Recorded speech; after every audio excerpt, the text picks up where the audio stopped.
Okay, so we always invoke the name of our ancestors. What I want you to do is I also want you to use this as a learning experience. When we first started, many of you had not heard most of the names that I listed out. I went back and I wrote down the names that I called out during that first recording, and I'm going to call them out again.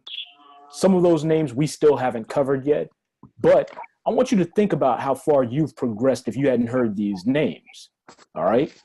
Thus, in the name of Malcolm, Marcus, Muhammad, Martin, Nzinga, Nkrumah, Lumumba and Lembede, Turner, Tubman, Pittman and Akhenaten, Sundiata, Shaga, Mandela, Blyden, Biko, Siku and Sisulu, Nairi, Booker T, Gaddafi and Cuffy, Garvey and Garvey, because if it wasn't for Amy, we would not know of Marcus, King, Clark, Khaled and Cooks, Duce, Selassie, Musa and Dessalines, Elijah and Asante Wa, Fanon and Yochanan, Sojourner and La Overture, Padmore, Garnett and Geronimo Pratt, Diop, Douglas, Dubois, Rodney, Delaney, Toure, Sabukawe, Azikiwe, and though they have all passed into eternity, we still fight to make their dreams a reality. Ashe.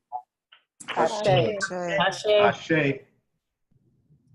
The vast majority of those names we're going to cover today. So I want you all to remember that invocation.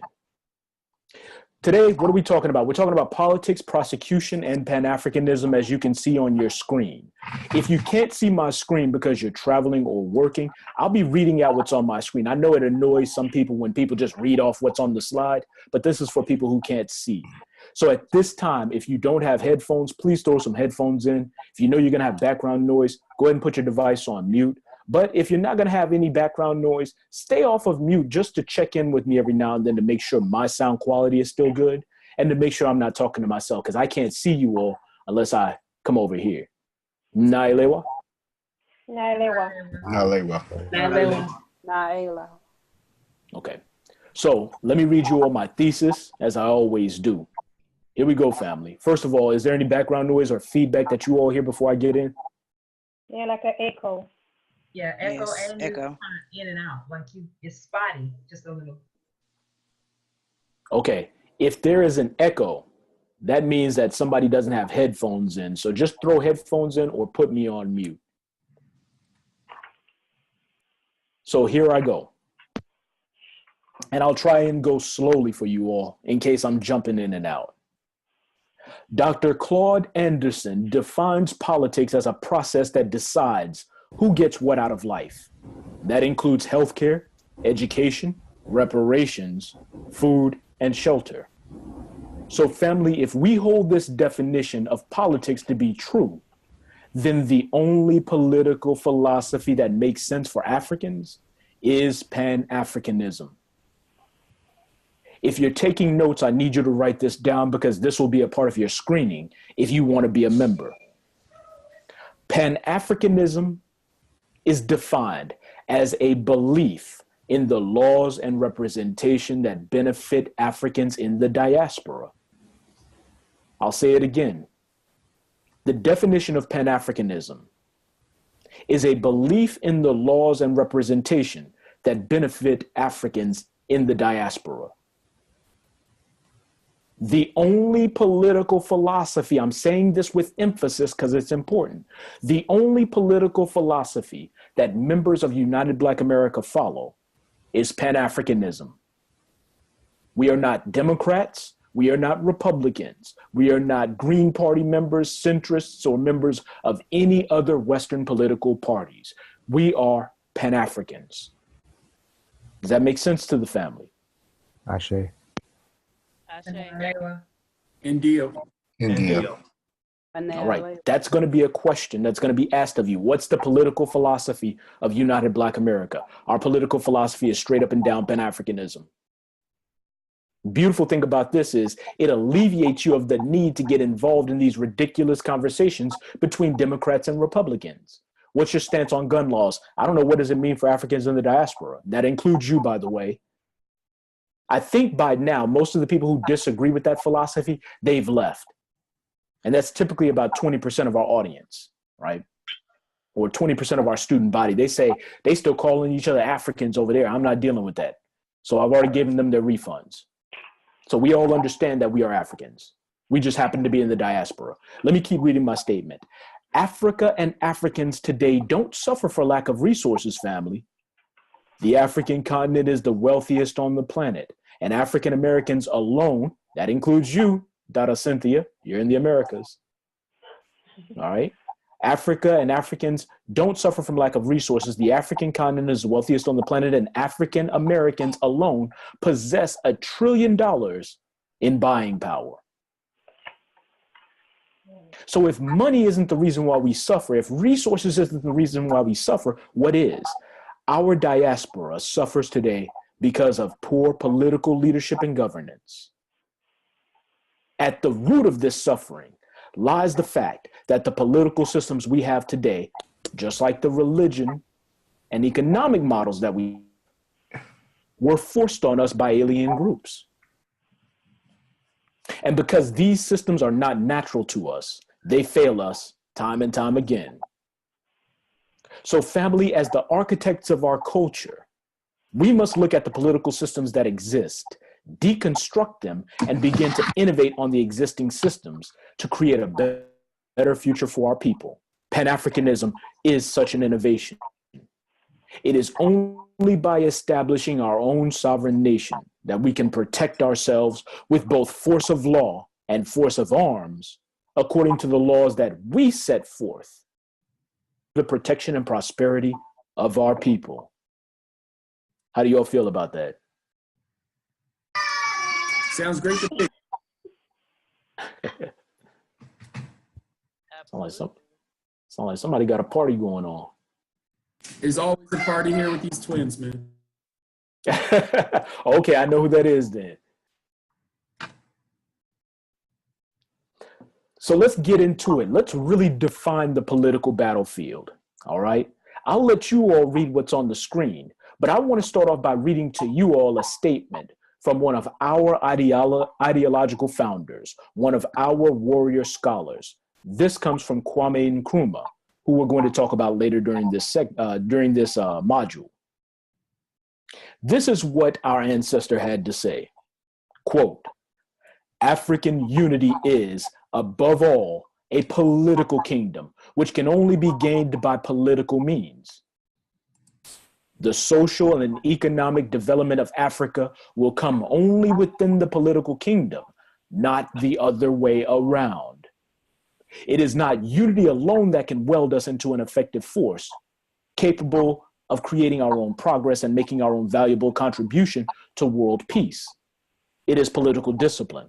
That comes from Kwame Nkrumah. He was the first president of Ghana, all right? Here's why that statement is important. In the conscious community and in the larger Black community, the discussion is being had as to what the best approach is to achieving our liberation as a people. And typically the first knee-jerk response is economics. Have you all heard that? Have you all been involved in those conversations? Have you all seen those conversations going on where people say, well, how do we liberate our people? Well, we got to liberate it's got to start with economics. It's got to start with economics.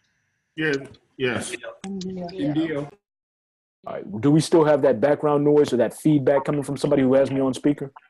India. All right, if you all have any idea who it is, let them know in the chat room. But if you're listening to me on speaker and you're not on mute, that's going to be a problem. So go ahead and put yourself on mute. You can still listen on speaker, but we got some feedback going on. If it keeps happening, family, just jump in and let me know, because I want you all to have some really good sound quality with this video. All right? I think that's important. So what Kwame Nkrumah is saying is, don't jump to economics first. Don't jump to social movements first. Our African unity has to start with our political kingdom. Who disagrees with that? And it's all right if you disagree. We can all disagree. Who has anything they want to add on to that statement?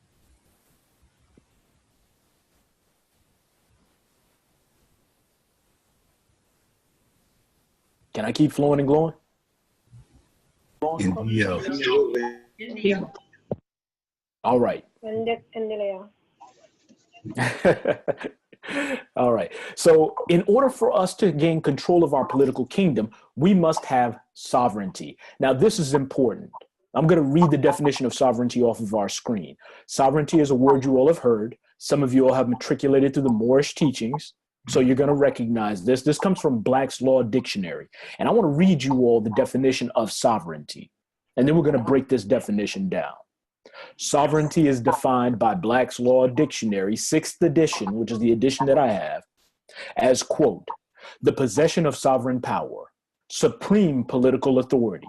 Supreme meaning there is no political authority that is above you. Not the United Nations, not the United States, not the French government. Supreme political authority. Paramount control of the Constitution and frame of government and its administration, meaning you got your own people running the government. The self-sufficient source of political power from which all specific political powers are derived. The international independence of a state, combined with the right and power of regulating its internal affairs without foreign dictation. So you can't talk about sovereignty until you have supreme political authority. Does that make sense, family? Sure. Indio. Yeah. And with sovereignty comes your ability to establish a nation. All right. So let me go back. Before we can move forward, we need to talk about what a nation is. It's a people existing in the form of an organized jural society, inhabiting a distinct portion of the earth, speaking the same language, using the same customs, possessing ingenuity, and distinguished from other like groups by their racial origin and characteristics. Generally, but not necessarily living under the same government and sovereignty. Dada Cynthia, you're down there in the islands. I'm up here on the continental United States. We're still a part of the same nation. But in order for that to be the case, we've got to be speaking the same language. Mm-hmm. This is why we practice Kiswahili. This is why we've named Kiswahili as our global language. And there are other reasons as well. Now, I know that there's debate as to whether or not Kiswahili was forced on us by the Arabs. Some people have suggested that. I refute that in the podcast that I dropped the day before yesterday. Actually, I think it was published on Patreon this morning because we're redesigning the Pan-African Alliance site. So you all can go and listen to that. We've got to be able to speak the same language, organized under a jural society. What does a jural society mean? A society with set laws. A society with set laws that the people of that society all agree on. All right. Here's another point that should jump out at you. Distinguished from other like groups by their racial origin and characteristics. There's a debate going on as to whether or not race is real, whether or not race is a social construct. To me, this is an asinine debate. Here's what race is. Race is a collection of genotypical and phenotypical characteristics that differentiate you from other groups of people. What does that mean? Hair type, the amount of melanin in your skin, muscular performance, cognitive development at a physical and structural level. To make it plain, there's no group of people on the planet that look like us. While we possess all the elements of every group of people within us, all right, you have brothers and sisters who are pitch black with blue eyes. When you leave the continent, no other group has our characteristics. Here's an example. You may find an African child who is pitch black, thoroughly endowed with melanin, with blue eyes. And our hair texture, you won't find a white man with blue eyes and our hair texture. They are our descendants, not the other way around. We possess all of their genetic blueprints within us because they are our descendants, because we're the original people. And they only possess fragments of what we gave them. Does that make sense to the family? Nalewa. I understand what you're saying, but what about my cousins that can pass for white? Again, we possess all the genetic elements that other groups possess, all of them. You can have an African child that's born and looks like they're white. Just to inject, there is an outside and posted in the work study group. There was a couple in Africa that I think they were dark skinned, and that's right, very light skinned, white looking baby. That's right. And this is something that Dr. Francis Cress Wilson used to teach and talk about for many years. And in fact, I just watched something. I can't remember what it was. I think it's around Lake Victoria, somewhere in Uganda. I was watching this thing about what they call the Bantu people, which are a lot of the tribes in southern part of Africa, South Africa. That's right. And all that. But anyway, the entire sub-Saharan continent has Bantu origins. Go ahead. Around Lake Victoria, I believe there's like at least 100,000 or more, they believe, albinos. Mm-hmm. They had to form their own communities because the people there believe that they have all types of, beliefs that albinos are cursed people and whatnot. But that's amazing, especially for the fact that you got mostly dark and brown skinned people there that produce albinos. And it's a pretty large number. True indeed. We are the mothers and fathers of every group of people on the planet. All right. They get their genetic blueprint from us. That is irrefutable, anthropologically proven, biologically proven across every spectrum of biological, across all the spectrums of biological research. So I'm not going to belabor that point. But we have the makings of a nation. We have the makings of a nation. There are a few other things that need to be in for our sovereignty, as you can see based on the definition of sovereignty on my screen. And we're going to keep building on that because right now, what we have are fragmented communities. Fragmented communities. So what we're going to talk about is scaling from fragmented communities to nation states. Continuing on with our discussion of politics, I want you all to understand, and I want to emphasize to you all that politics is a projection of a group's values. There's that word again. We keep using that word, value, all right? Your values. Your values make up the foundation of your beliefs.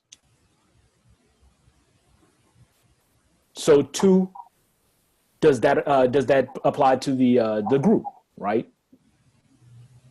A group's values form the foundation of that group's beliefs and what they think is right or wrong and what they'll let slide and what they'll let fly. For those of you all who can't see my screen, let me just read this out really quickly for you all. A group's political behavior is a direct result of the beliefs held by that group. If the underlying foundation of that group's value system is unhealthy, the entire structure is subject to infection. This infection spreads through the entire social organism and infects not only the judge-made laws, statutes, ordinances, and regulations made by governments, but also their policies, rules, regulations, and the policies of non-government institutions. We're talking about companies. Political systems influenced by white values have become host organisms for white supremacy and are thus incapable of serving as models for non-white groups. Let me say that again, family, in my own words.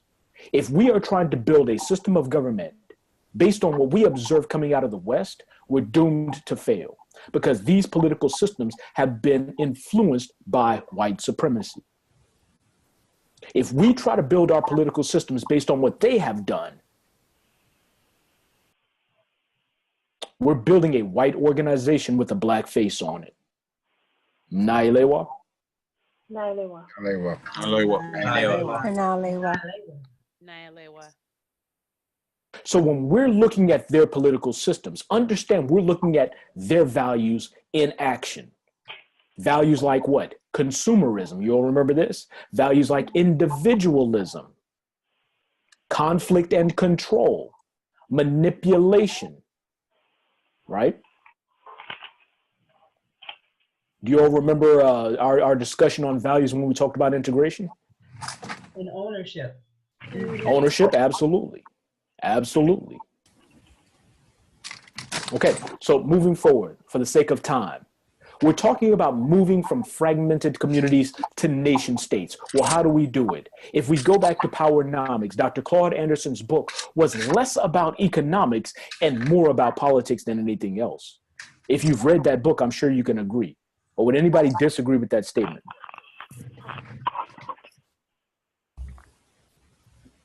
See, we suggest that book as a book for understanding our economic philosophy, but it should also be used as a political scroll. Because without political control over our resource, we can't exercise economic control. You got all these Black entrepreneurs out there doing all kinds of great things that are admirable. But without the protection of a political body, their wealth can be wiped out overnight through regulation.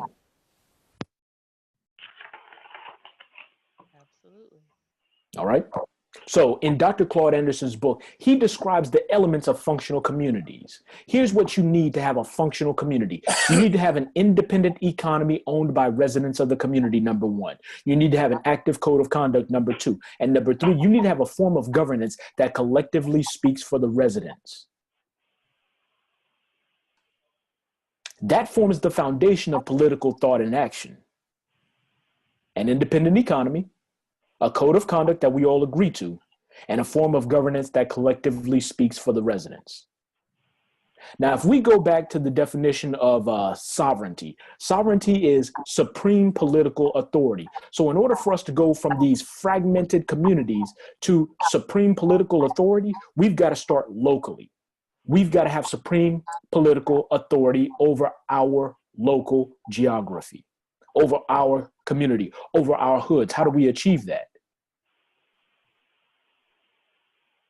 That means having our own representatives, our own city council member, city council members, our own community leaders in positions of supreme political authorities at that scale. Now, we're not talking about global supreme political authority just yet. We've got to start exercising this political authority at a local level. If you don't, your activities are admirable, but they won't lead to the ultimate end result, which is sovereignty. Is this making sense to the family?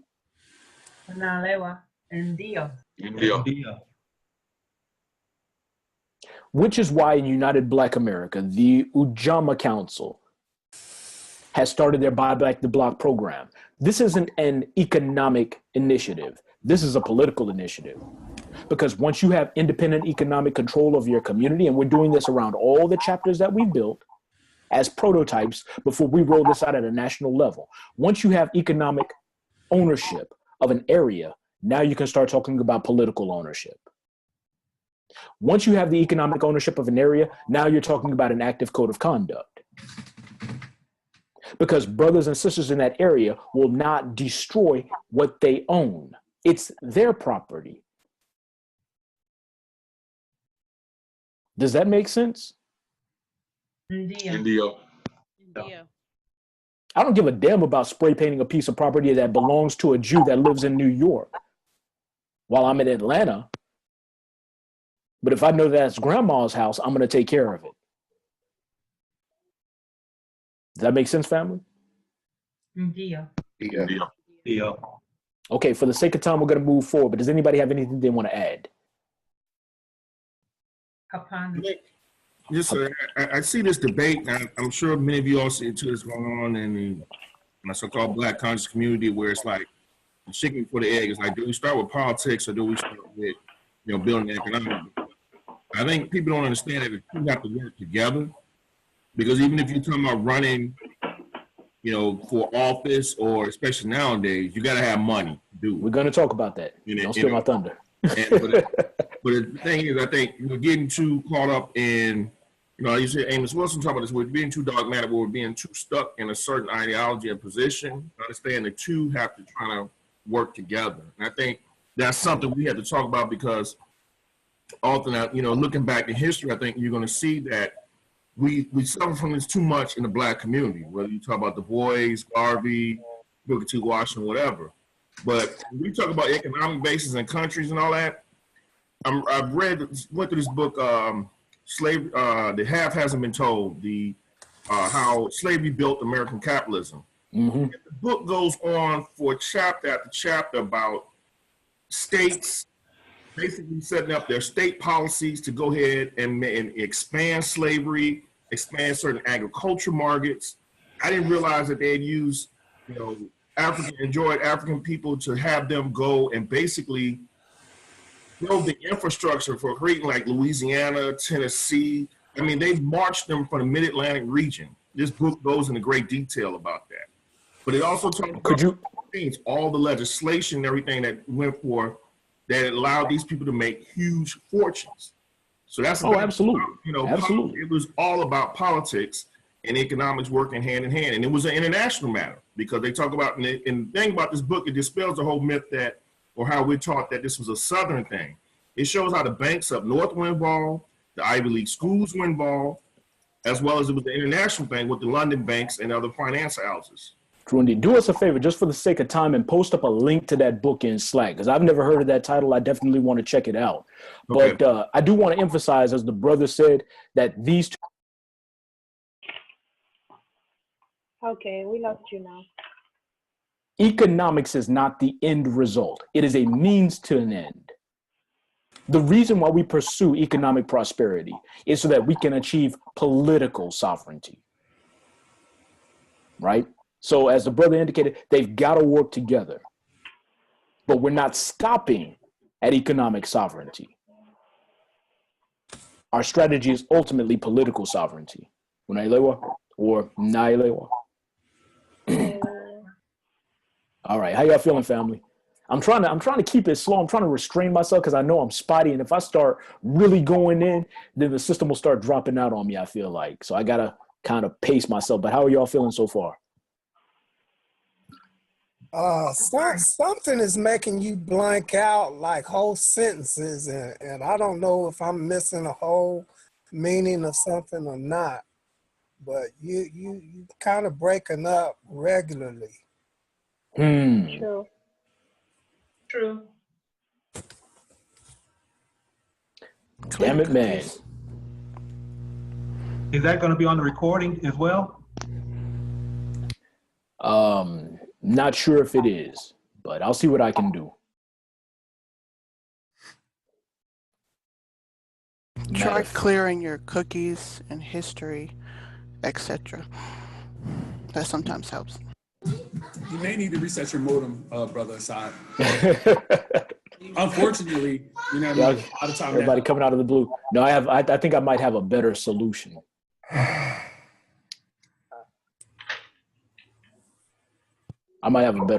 So give me a second. I'm going to keep flowing and glowing, though, and we'll see if it's in the recording. It shouldn't be, because I'm recording using a third party. Okay, so how do we go from fractured communities to nation states? All right, so on your screen, you basically a fractured community. We're bands. We're disconnected bands. Okay, we're held together by informal means. We don't have an organized jural society unless you're talking about United Black America specifically. And then, of course, you have the definition of a nation, which we've already covered. For the sake of time, I'm going to keep moving forward. Okay. In order for us to transcend our broken community state, we've got to engage in fighting on the political battlefield. All right, we've got to engage in fighting on the political battlefield. And we do that using 6 different strategies. 6 different strategies. So here's where the unification of our economic philosophy and our political philosophy come into play. This is where our strategy becomes tactical. We form NGOs. Everyone's heard the term NGOs. It stands for non-governmental organization. All right, so these are organizations that work for the public good. They work for the public benefit. They have very specific goals that they want to achieve, but they do so from outside of the government. The benefit in doing things this way is you can influence government policy from afar without getting trapped in the trench warfare that's typically partisan government. All right, partisan politics. Does that make sense to the fact? India. Yeah. Did I drop out anywhere during that? No, sir. No. Okay. There are two related groups on your screen, advocacy groups and lobbying groups. The reason why I have a carrot and a stick here is because one group is the carrot and one group is the stick. Lobbying groups tend to put money in politicians' hands to get them to do something specifically. Advocacy groups tend to threaten a political party or a political operative with certain actions if they fail to do something. All right? A lobbying group to put money in a politician's hands and say, hey, look, these are the policies that we need to enact that benefit Africans in the diaspora. And of course, they aren't phrased that way. And if you don't follow through, here's an advocacy group that's going to make sure at the next midterm you feel our pain. So these are two sides of the same coin designed to get political results. Both require money. So typically NGOs run on donations. Lobbying groups and advocacy groups raise money. Special interest groups. The reason why I have the White House in rainbow colors is because the most notable special interest group in the United States right now is the LGBTQ XYZ PTD Omni, right? So it's special interest groups that work on behalf of one group of people, not all people. Special interest groups work on behalf of one group of people, not all people. The criticism of the Black participation in LGBTQ special interest groups is such: you're abandoning your neighborhood and contributing your political capital to this group that's only interested in promoting LGBTQ rights. Not just Black LGBTQ rights, Asian, Hispanic, and all these other groups.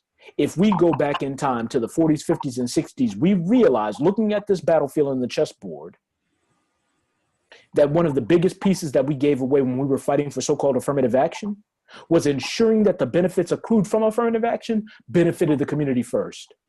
Instead of us fighting for ourselves, we fought for everybody else. This is a fool strategy because everyone is working within their special interests. The Indian American Association here in the United States doesn't give a damn about what's going on in the Black community. And I bet if we played a game of who hates Black, who's the most racist, it wouldn't be whites. It would probably be the Indians. The Indians are a foul group of people. And I'm talking about the fair-skinned Indians. I'm not talking about the Andamanese and the Dravidians. All right, I'm talking about the Aryans. All right, so I say that to say this, and I'm trying to keep it plain without going above your head intellectually. Special interest groups work for themselves and no one else. Does that make sense, family? India. The political capital and the wins gained by the LGBTQ movement don't translate into political capital for the Black community. Do you know what translates into political capital for the Black community? Black special interests. Affirmative action.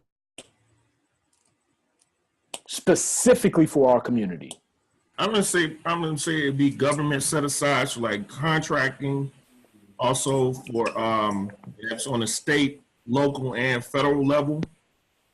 Absolutely. Voting rights and voter protection.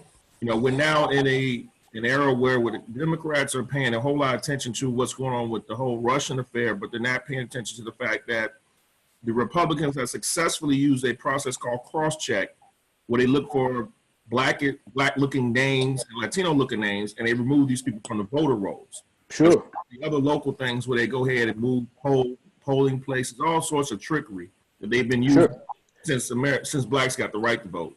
Absolutely. And I wanted to touch on that. I wanted to also touch on gerrymandering. I wanted to touch on a number of different strategies and tactics that they use. But of course, for the sake of time, we got to keep it We got to keep it at 40,000 feet. Now, during the second degree course, which will start 1 week after this course ends. So you're going to get a week break, and then we're going to fire it back up. And this is going to include not just you all, but members of the organization who haven't gone through the second degree course. So a bunch of names that y'all haven't heard, but who are experienced operatives within UBA. They're going to be joining you all. And that's when we start getting deeper into these topics. All right. Community organizing. Community organizing. We're talking about town halls, outreach for engagement. We're talking about think tanks. These are places where you come to coordinate your thoughts and your actions and to develop your platform, to get all on the same page before you become a lobbying group, before you become an advocacy group, before you go and support special interest groups or become one yourself. Campaign advertising is a very specific method that's used to influence the political climate. Requires money. You've got to be able to buy media. This doesn't just include Facebook and YouTube ads. It includes radio stations. It includes commercials. So all of you have your local radio stations. There's no reason why, as a community organization or advocacy group or lobbying groups are prohibited from campaign contributions. Special interest group, NGOs, that you can't buy ad space to support your own candidates. Does that make sense, family? Yeah. So we're talking about very specific tactics, very specific ways to influence the political climate. Look, family, voting is probably the least effective and most passive way of exercising your political authority. It's probably the least effective and most passive way of exercising your political authority. And of course, even that authority has been diminished through the new Jim Crow, the system of mass incarceration designed to disenfranchise our people. In many places and under many circumstances, you can't be a felon and vote. You can be a felon and run an NGO. You can be a felon and participate in advocacy groups. You can be a felon and volunteer your money to lobbying groups for the purposes of campaign advertising. You can be a felon and engage in community organizing.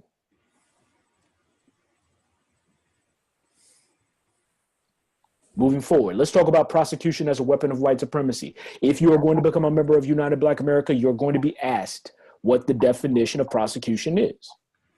All right. Let's talk about prosecution. For those of you who can't see my screen, prosecution is one of the 9 what, if you can't see my screen? Weapons of white supremacy. Weapons of white supremacy. It's one of the 9 weapons, whereas politics is one of the 9 what? Areas of life. Areas of life. Areas of life. Remember the 9 areas of life: economics, entertainment, education, labor, law, politics, religion, sex, and warfare. 9 weapons. Prosecution is one of them. Okay. The other ones: miscegenation, miseducation, murder, eugenics, fraud, and integration, infection, and intoxication. If you can't see my screen, I'll read it out to you really quickly. By creating laws that hinder Black individuals and groups, local, national, and international, white supremacist lawmakers gain the power to achieve other exploitative aims. One such aim is the prison industrial complex fed by mass incarceration. We're talking about the new Jim Crow, written by Michelle Alexander. But before there was a Michelle Alexander, there was an Angela Davis, who wrote a book called Are Prisons Obsolete? This is free in PDF format to members of UBA. I think it's also in the Permajot. We're organizing the Permajot to make it more accessible, more user-friendly, and we're going to actually turn it into an entire resource. Wikipedia can't be trusted. Anyone can go in and edit Wikipedia, and typically, it's not our people doing the editing. All right? What you're all seeing on your screen is a 9-year-old girl being arrested at a pool party, and you all remember this incident. But there are myriad incidents. 9-year-olds, 13-year-olds, 14-year-olds being slammed on the concrete in their classrooms by police officers, all sorts of incidents.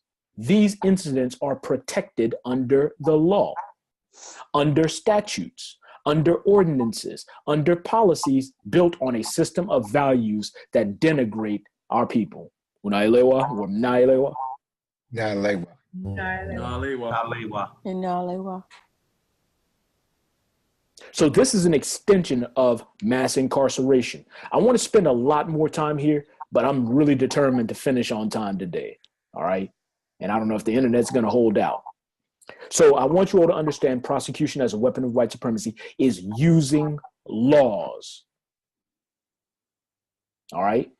And when we say laws, we use that as a blanket term to describe policies, statutes, ordinances, anything that carries any sort of authority handed down by this larger jural society. Is that making sense for the family members who are new to this body of knowledge?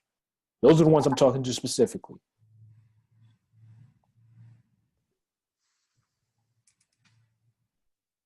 Anna? Lewa. All right. So now let's get into the meat of our conversation. This is where we're going to spend the most time, family. So you understand politics, you understand prosecution. We'll keep building on those topics in subsequent courses. And I'm even going to do a whole set of offshoot courses that are going to have to be learned at your own pace, just to make sure the sound quality is good and I can get all my thoughts out in time. This is where we need to spend some time. Many of us call ourselves Pan-Africans, but we don't understand what it is that we are participating in. We don't understand the history and philosophies behind Pan-Africanism. All right. So what is Pan-Africanism? Pan-Africanism, of course, you all remember, is a belief in the laws and representation that benefit Africans in the diaspora. Do we all have that definition down? India. India. India. India. Pan-Africanism was a direct response to the slave trade. Let me say that again. Pan-Africanism was a direct response to the slave trade. It was born out of our collective realization that we would need to truly unify in order to combat colonialism, because guess what? That's what they did. During the Berlin Conference at the end of the 19th century, when all the nations of Europe came together, divided up Africa, and set forth Albion Manifest Destiny. It is our destiny to rule the world, and here's how we're going to do it. Pan-Africanism was a response to that. And since the beginning, there have always been two approaches. Either we stay where we've ended up and we fight there, which is what we're going to talk about in the second degree course, or we go back home. That's what we're going to talk about today. We're only going to be discussing successful organizers. All of you know of personalities, movements that may not have completely manifested, that fell underneath the umbrella or the banner of Pan-Africanism. We're only discussing successful organizers and successful organizations. And there's a reason for that I'll get into when I wrap up everything at the culmination of our conversation today. Here's what you need to know. We've talked about that. What you all see is a passport for the United States of Africa, which we're going to get into. Here's some names that you need to know. Before there was any such thing as Pan-Africanism, there was Paul Cuffey. All right, there was Paul Cuffey. That's the man that you see on the far left-hand side of your screen. Paul Cuffey was a very successful Black entrepreneur and a mariner. He sailed ships and he moved goods all up and down the Atlantic coast. It was Paul Cuffey who first suggested and first began to move, with the help of Albion abolitionists, American slaves back to the African continent. It was because of Paul Cuffey that we had the very first Back to Africa movement that led to the foundation of the nation of Liberia.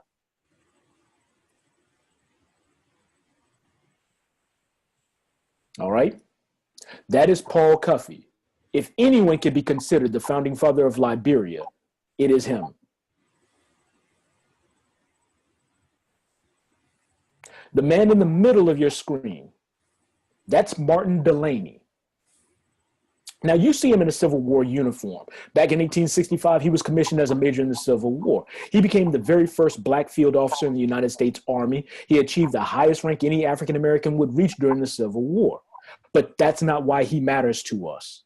Because at the end of his career, he started to wake up as well. He started to become more politically active as well. He saw that our fight was not won completely on the battlefield, and we were at risk of falling into the same situation that we had fought to come out of. What is his first name? Martin.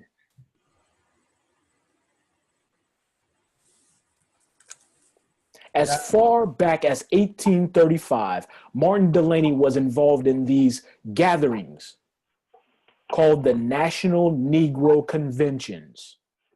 These were the first gatherings in the United States where we all said, okay, everybody, let's stop, let's come together, and let's determine what the next best step is for us as a people. Something that we're still trying to do today. The problem with that is we regularly come together to plot our course for the next year or the next 5 years. The courses that are being plotted are not implemented by our people. Most of our people aren't even aware that these conventions happen. We'll talk about that. I feel like I'm jumping ahead of myself. Martin Delany became the first person in Black history to suggest that we need to set up what he called a Black Israel on the east coast of Africa.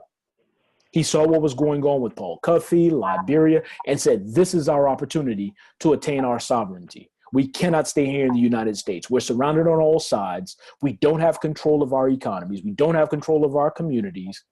We're still subjected to lynching and usury. So we've got to go back to the east coast of Africa and create our own Black Israel. Martin Delany is who we call the grandfather of Pan-Africanism. This is a question that'll be in your screening. Martin Delany is the grandfather of Pan-Africanism. If the founding father of Pan-Africanism is the man that you see on your screen, Henry Sylvester Williams, on the far right-hand side of your screen. Why do we call him the founding father of Pan-Africanism? Because that's the man who created the very first Pan-African organization in the year 1897. And the name of the organization was the Pan-African Association.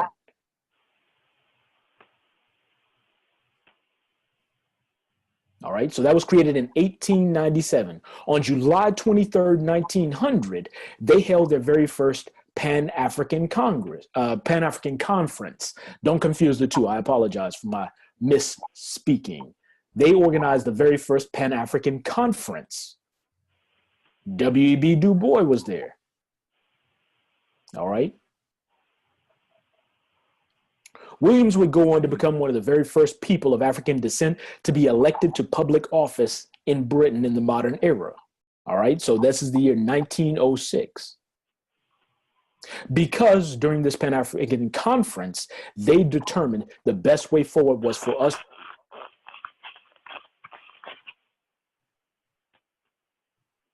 occupy. We call him the father of Pan-Africanism. Brother Side, you kind of blanked out. All right. So Henry Sylvester Williams, we call him the father of Pan-Africanism. Did everybody catch that? Yes. Deal. All right. It was the last part. Last part. It was the last part where I dropped out? Yes, sir. Yeah. Yeah, that's all I was saying. I was just emphasizing the fact that he is the father of Pan-Africanism. And you can spend years researching Paul Cuffey, Martin Delany, Henry Sylvester Williams. We have 2 hours. All right. So I got to keep. We didn't get the determination of the Pan-African Conference. That part, it dropped out. Oh, okay. So I was emphasizing that the Pan-African Conference was the very first meeting that was held by the Pan-African Association. And that point is going to become important here shortly. All right. Viva. Viva. Yes. Was the dates, because I have 1897 for the, and then he was the founding father of Pan-Africanism. The dates, were they important as well? Because there was a second date that I missed. The second date that I gave you was the date of the first Pan-African Conference. All right. That was the date of the first Pan-African Conference. What was the date? July 23rd, 1900.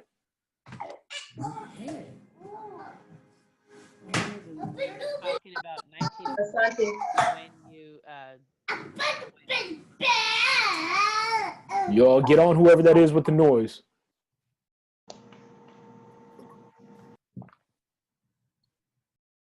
All right. I still didn't hear what was determined at the conference.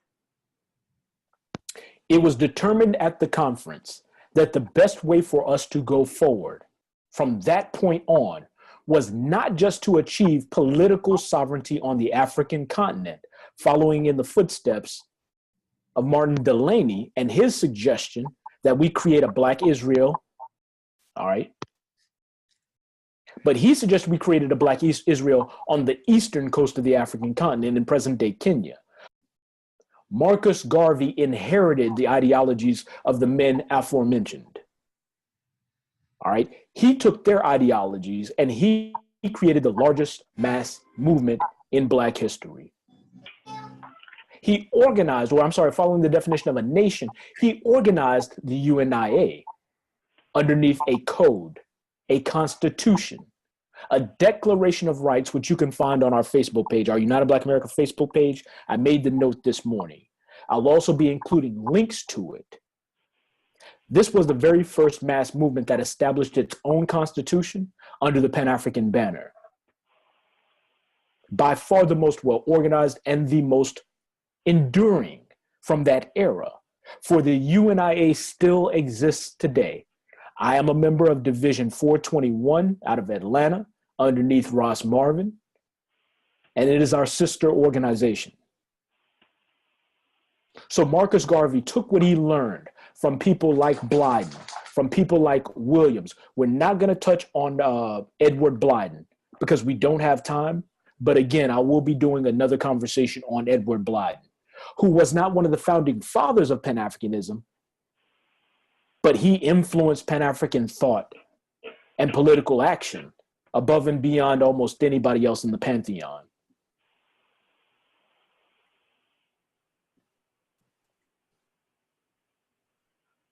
So you have Marcus Garvey. The UNIA began to decline in the 1930s. If you want to learn more about why the UNIA declined, Negro with a Hat is the book that we suggest you read. You can read the philosophies and opinions of Marcus Garvey, but that won't give you the story. Colin Grant, our brother, did an excellent job of compiling that story. You can find that under the list of books that we have, UnitedBlackAmerica.org. Just click on books in the menu. George Padmore, Jomo Kenyatta, and Kwame Nkrumah. Padmore took the thinking of Garvey and combined it with the economic models that were starting to emerge on the world stage. Economic models like communism. In fact, George Padmore was such a staunch communist, he was elected to the Moscow City Soviet. It was George Padmore who would go on to influence Kwame Nkrumah's thinking when it came to economics. And of course, you all know Jomo Kenyatta, first president of Kenya. He led the Mau Mau Rebellion to set Kenya free. Now, why are these men important? These men paid attention to what was coming out of the Pan-African Congress, which was organized by W.E.B. Du Bois in 1919. The Pan-African Congress brought discipline to these Pan-African conferences. It brought discipline to these National Negro Conventions. 57 delegates were brought in from around the Black world, including one from the UNIA. Yeah, I'm kind of hesitant to say it, but I'm going to say it. Have some action. I heard the conversation about Black Lives Matter and Marcus Garvey accepting funds from white supremacists, and I don't want to even tiptoe into that, but I'm going to tiptoe into that. So I have absolutely no problem with the theory, because it is not proven, that Marcus Garvey accepted funds from outside group to make our goals happen, to manifest his vision. Got no problem with that. Why not? Look around in your community. Every other group of people is taking Black dollars to manifest their community's vision. Absolutely. All right. So we're not going to sit on our high horse and look down on Marcus Garvey for accepting funds from people who shared his interests from outside of our racial group. They wanted us out. We wanted to get out. Well, then give us some break bread then. When it comes to Black Lives Matter is what? Let's go back. A specialty group. A special interest group. Black Lives Matter acts as if they're working for Black lives. But we see by going to their website that in truth, this is another LGBTQ/ableism group. This is another affirmative action big tent group. What do I mean when I say big tent? Let's bring all people together underneath a big tent. I'm fine with that, as long as our people have a place under the tent first. Because I don't see too many community centers popping up in the hood with Black Lives Matter flags flying. All right? And I'm not talking about, I'm not speaking in terms of totality, right? Because of course they have some good initiatives in the hood. They also have excellent initiatives elsewhere. So if this is a Black Lives Matter group, you need to be fighting to improve Black lives. And once you've gotten proficient at doing so, then look at other lives. Then look at all lives. All right? But of course, we know this wasn't a group that came from us organically. I was on the ground in Ferguson. People like Irritated Jenny have done the autopsy of the rise of the Black Lives Matter movement and the fall of the organic street community organizing that came out of Ferguson. You all can go and do the knowledge on that yourself. But I'm not. Go ahead, family. I'm from there. No, this is Johnny. I'm from there, and they were bogus. Black Lives Matters was bogus. They were infiltrators. You already know. Michael Brown was killed probably less than 300 feet from my aunt's front door. Mm-hmm.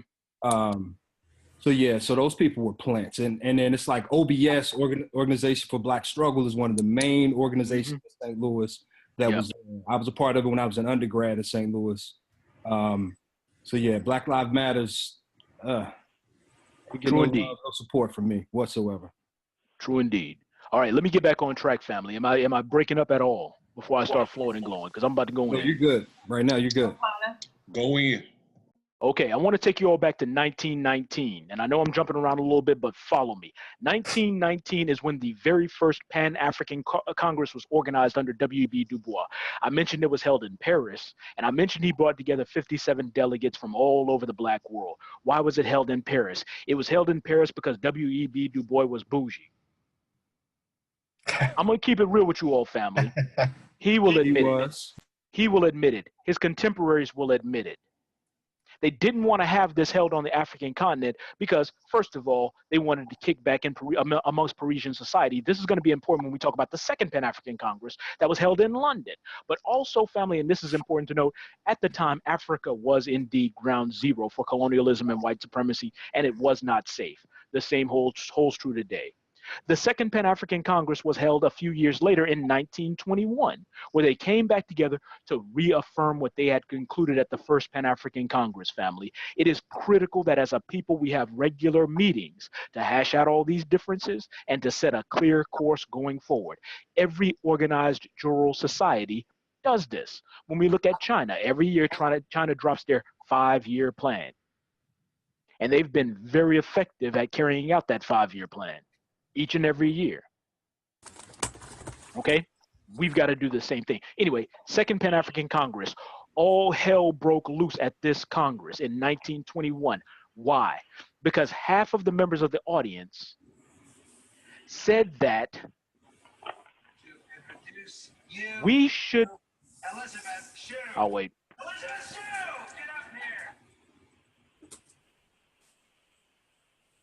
They said that we should advocate for equal rights inside of French society, inside of English society, inside of British society, instead of following what they call the London Manifesto, which advocated for immediate and total separation.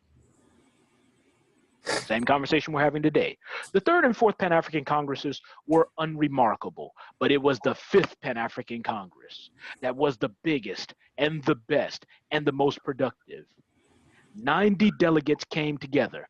These 90 delegates underneath the Fifth Pan-African Congress were organized by the 3 men that you see on the screen, which is why they're all together.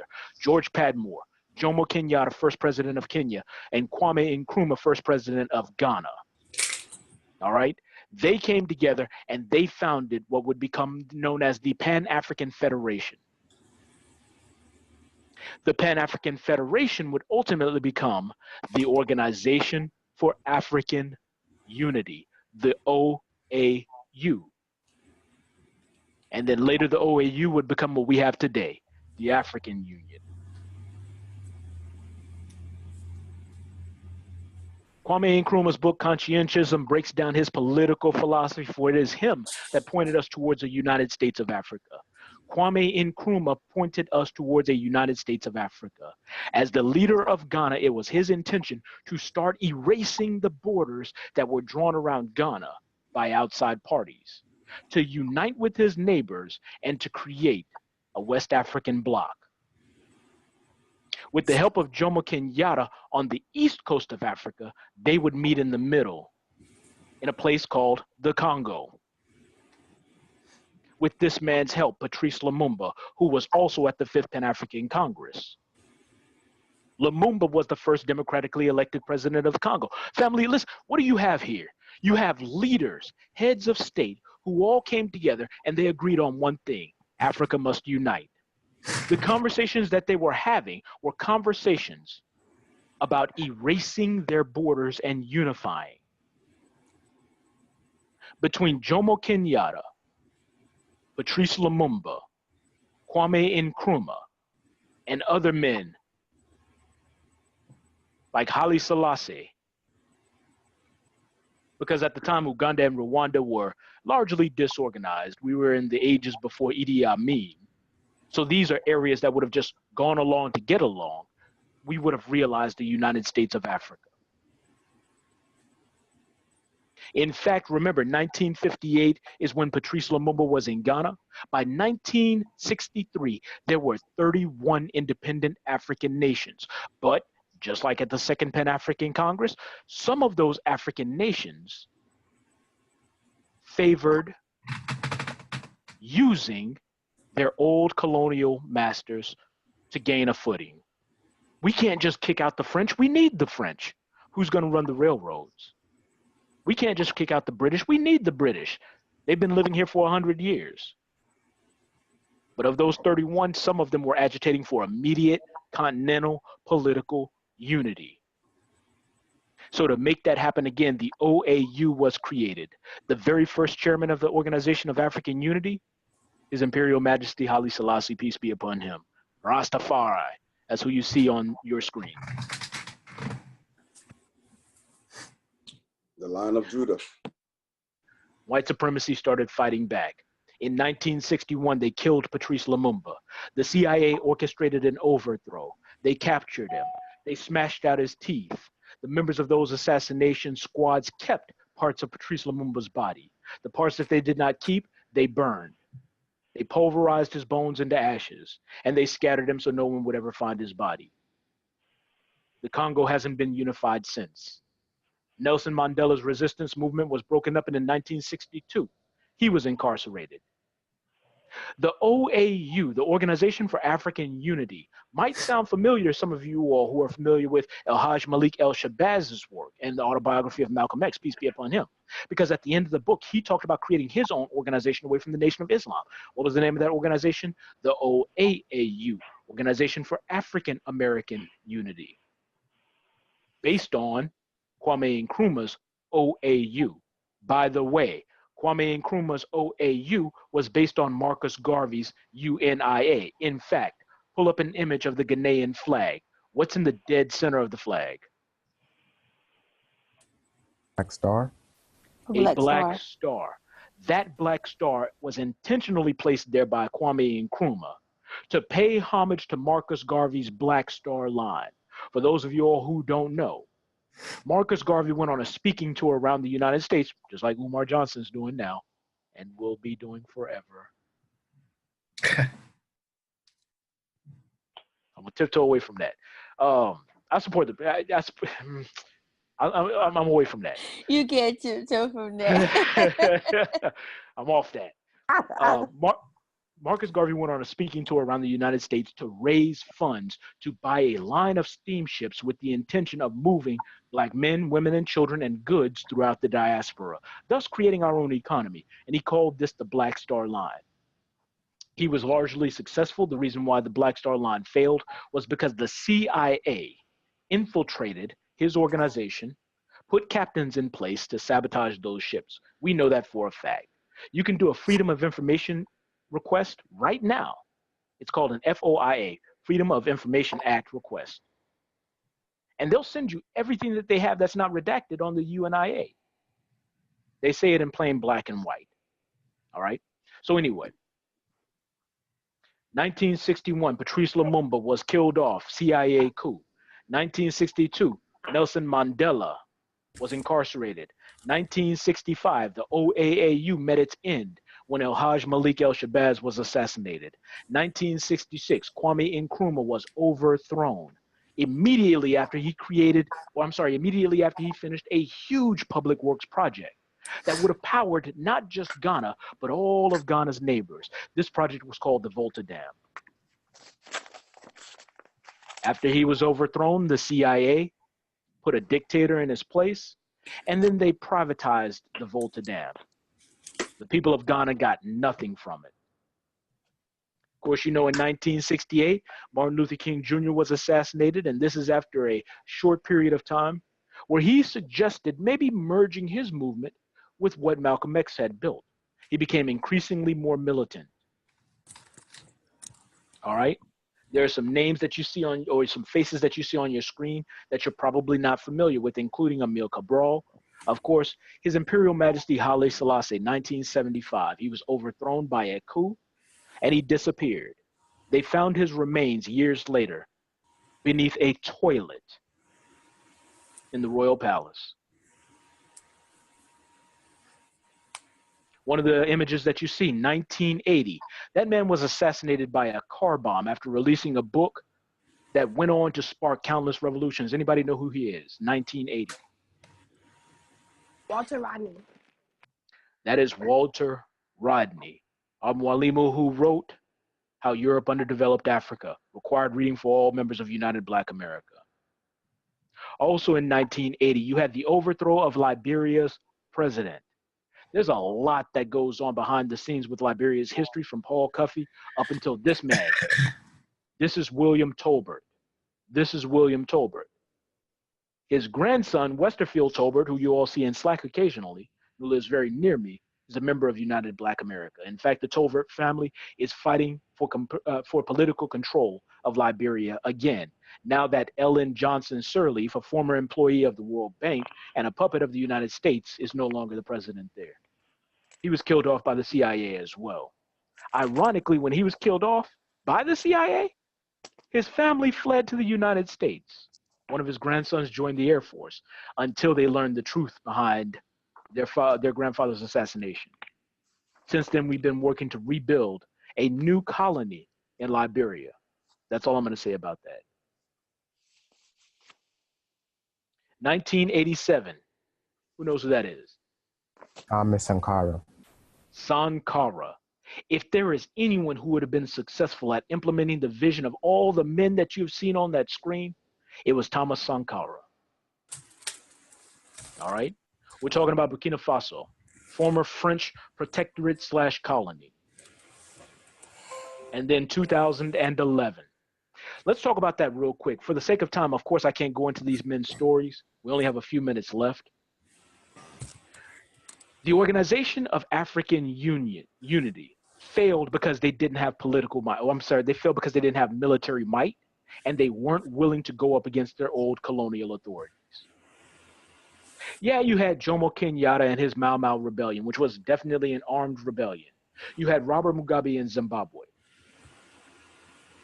Armed rebellion. But the rest of the OAU suggested, falling off the railways, that we pursue economic prosperity, that we negotiate with our colonial overlords. And this is after Kwame Nkrumah was overthrown. We see how well that worked. But to wrap our story up, in 1996, there was an organization called the AUF that was formed. The AUF.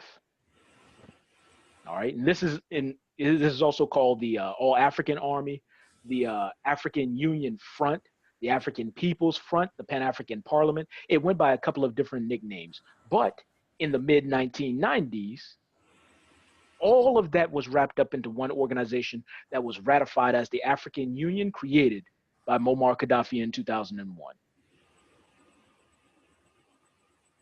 It is from the African Union that we get the definition for the word diaspora. For the Constitutive Act, family, of the AU declares that it shall, quote, invite and encourage the full participation of the African diaspora as a part of the African continent in the building of the African Union. The African Union government has defined the African diaspora as consisting of people of African origin living outside of the continent, irrespective of their citizenship and nationality, and who are willing to contribute to the development of the continent and the building of the African Union. That includes you. Gaddafi started off as a pan-Arab, but he became a pan-African. And at the Third African Union Summit, which was held in Libya in July 2005, he called for the full integration of the African continent. He called for a single African Union passport. He called for a common defense system, and he called for a single currency. In other words, he wanted to implement all the ideas and suggestions of all the people that you saw on the screen, or that you see on the screen right now, while solving for many of the problems that we face. Like I said, the OAU fell apart because they didn't have a common military.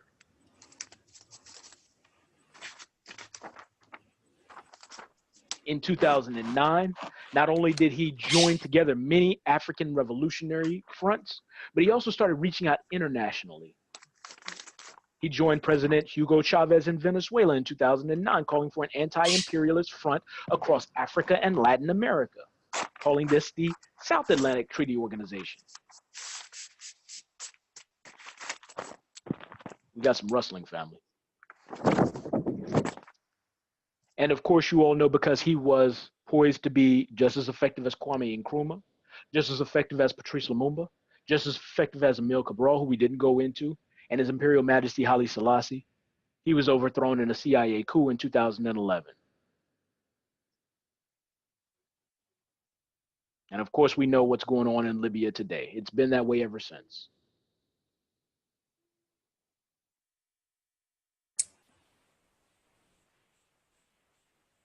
Sorry about that. I got a 3-year-old.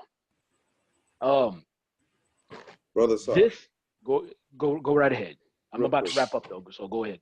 Was it true that Brother Gaddafi gave up his nuclear weapons? No. Thank you. No, it wasn't. So he absolutely was working on building nuclear weapons as a means of deterrence.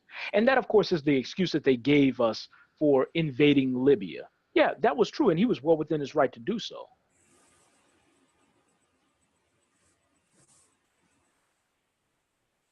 According to declassified intelligence reports that says he was working on nuclear weapons. Yeah, he was probably working on nuclear weapons, but primarily he was working on nuclear energy. Brother Saad, there's something else that there's some commonality with all of these great people here, is that when you look at one that's missing, I don't see him here, is Maurice Bishop, who was a leader of Grenada. When you think about him, Kwame Nkrumah, especially Thomas Sankara, Gaddafi, they looked at also undermining European economic domination by creating self-sustaining economies, self-sufficient economies. The big thing was about agriculture, being able to, it's like it makes sense for them to be in these lands that could be, agriculture havens. Absolutely. Importing all their foods. Absolutely. And when they attempted to do that and became successful at it, that is definitely when CIA and other, international intelligence services stepped up their game to get rid of them. True indeed. True indeed. There are many names that I haven't been able to include on the screen for lack of time. And I don't know if I need to turn this into a 3-hour course or maybe tack on maybe 2 or 3 extra weeks. But I think I'm going to do so because I'm not doing this story justice. I like what I do want to emphasize to you all as I wrap up is that all their work has not been in vain. Because white supremacy has struck back doesn't mean that the gains that we've achieved have been wiped out. The Abuja Treaty was an international agreement signed back in 1991 in Nigeria to create an African Economic community. And from that, you get ECOWAS, the Economic Community of West African States. There are economic blocs all over the African continent that are starting to come together. And this is keeping on schedule with establishing a unified economic community with an African central bank by 2028 and a single currency by 2023. Unified passports are coming to pass. So what we see in Uganda, Kenya, Tanzania, the Kiswahili speaking blocs, right, and parts of the Congo and the DRC, you can move across the borders without strict visa or passport requirements. You can fly across the border with no visa or passport restrictions. These are the first steps to establishing a unified passport, all right? We see unified governments coming to pass. The AU has established 2063 as the foundational year of the United States of Africa with a unified government. So when all these other elements have come together, and they are coming to pass. Here's something else that I want to emphasize to you all, because we all are Pan-Africans here, right? Indio. Indigo. India. Because you are a Pan-African, you inherit the legacies of Patrice Lumumba, of Mandela, of El Haj Malik El Shabazz, of Kwame Nkrumah, of George Padmore, of MLK, who was moving towards being a Pan-African, of Emile Cabral, of His Imperial Majesty Haile Selassie, of Walter Rodney, of Tolbert, of Sobukwe, of Azikiwe, of Gaddafi, all the way back to Henry Sylvester Williams, Edward Blyden, Marcus Garvey, Delaney. And through them, there is an unbroken link between you, stretching all the way back to Paul Cuffey, and we continue their fight today. You are their legacy. What don't I see on this screen? Who amongst our people are noticeably missing? Women. Khalid Muhammad. Women. Sisters. Our sisters. Yes, women. Our sisters. India. This is not to say that they haven't played a role in Pan-African history. Of course, if it was not for Amy Garvey and her work, we most likely wouldn't know of Marcus Garvey the way that we do. Even if we would have known of him, we would have known about as much about him as we do about Martin Delane, were it not for her works. But if I'm speaking to the next generation of Pan-Africans right here, right now, our sisters need to step up. You form the majority of our population by far. You should be wielding the same amount of influence when it comes to Pan-Africanism. Nailewa? Nailewa. All right, so there are many names that I did not mention. There are many titles that I didn't have time to mention. All right, I'm gonna leave it up to you. So part of your mission is always to share what you learn. Don't sit out there like an iceberg carrying around all this knowledge. Share it with the family. Share it on our Facebook page. I know it's a little confusing, y'all, like I got a million Facebook pages.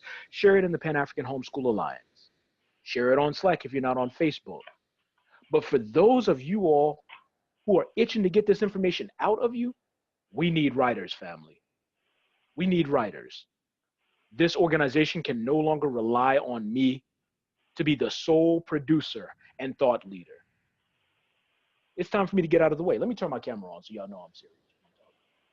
Y'all probably think I'm reading something. So I'm gonna stop sharing my screen. All right, I'm gonna turn on my laptop camera, but I'm gonna be using my cell phone to speak to you all. How's this working? Can you all see and hear me? I can't see you. We can hear you. We can hear you, but we can't see you. Ah, I know what's going on. Okay, so when I talk on my cell phone thing pops up, but my video thing is what I need you all to There see. you are. Yeah.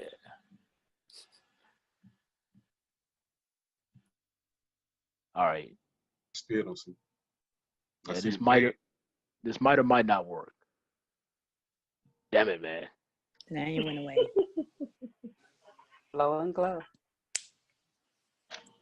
Yeah, just What keep about going. now? Still can't see you, but we No. can hear you. Damn it. It's We got gonna How get do you this say right. that I can in see you. We just saw I can him. see We you. gonna get this There right. now. We I gonna can get see this. that. We gonna Yeah. get this. Okay, Okay, we now. I can see you now. I can see you now. interrupted. No problem. Yeah. All right.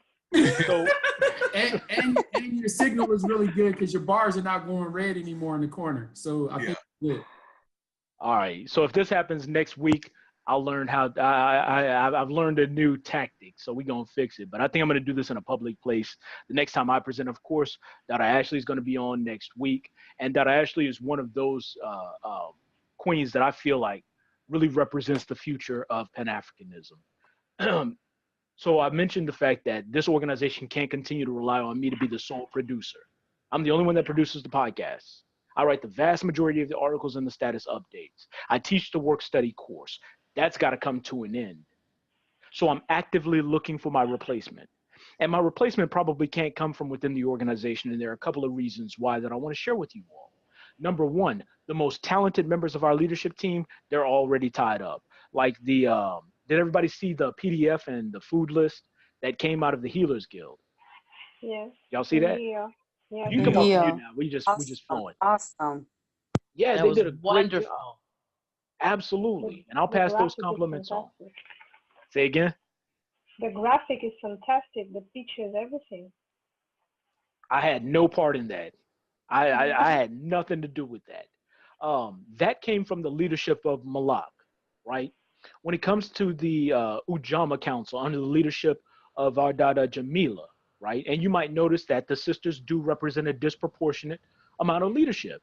They represent disproportionate positions of leadership in our organization, and rightly so, because they represent a disproportionate number of our membership. All right, so we have more queens than we have anything else here. But I've got to get out of the way. And I've got to be able to find new blood. All the people in our organization that really do have substantial levels of leadership ability, they're already tied up and they're already doing great things. Malaka is happy in the Healers Guild. She was like, nah, I'm not going to be a regent. This is my family. These are my brothers and sisters right here. And that's how it should be. So what does that mean? Why am I hunting around for specific personality types? Why am I telling you all this? We got to step it up. Because we looking need for to my become replacement. students as well as teachers. Beyond being teachers and students, it's time for you all to become leaders and workers, right? I'm looking for my replacement, and I'm looking for Niali's replacement, all right? Because she's on to greater things. In fact, she's going to be joining me on the continent here later this year. I've been saying I need to get off of this continent, this American continent, since 2015. Easily. Y'all have heard me say this on podcasts. Now it's getting stupid and it's getting serious. It's time for me to go. I've got to find my replacement. And chances are my replacement is going to come from here. For some of you all, that scares the shit out of you. And it should, because you're not ready. All right? So you need not apply. But for some of you all think that I could probably teach this course better than Assad. I need to talk to you. I need to talk to you. All right? Sisters, naturally stepping into a position of leadership probably scares the shit out of you because of the environment that you were reared in. All right, like all of us, we were reared in an environment that kind of denigrates our latent abilities. I'm a single mother. I'm already busy. Let me tell you something. Some of the most productive members of our organization and our community are single mothers. I don't know what it is about single mothers, but the more you all have to do, the more you all do. So I need you to step up too. It's amazing to me. And I'm not even just saying that like shouts out to all the single moms out there, trying to be kind of like dry thirsty with it. But I'm noticing certain patterns of behavior in our organization. So don't think because you're brand new to this organization and you're a student and you might not have the experience that the rest of us have, that disqualifies you from leadership. Just the opposite. Sometimes it takes fresh eyes to take us in a fresh direction. All right. There are a couple of you all who I spoke to over the phone. The vast majority of y'all I haven't had a conversation with. I'm not sure why.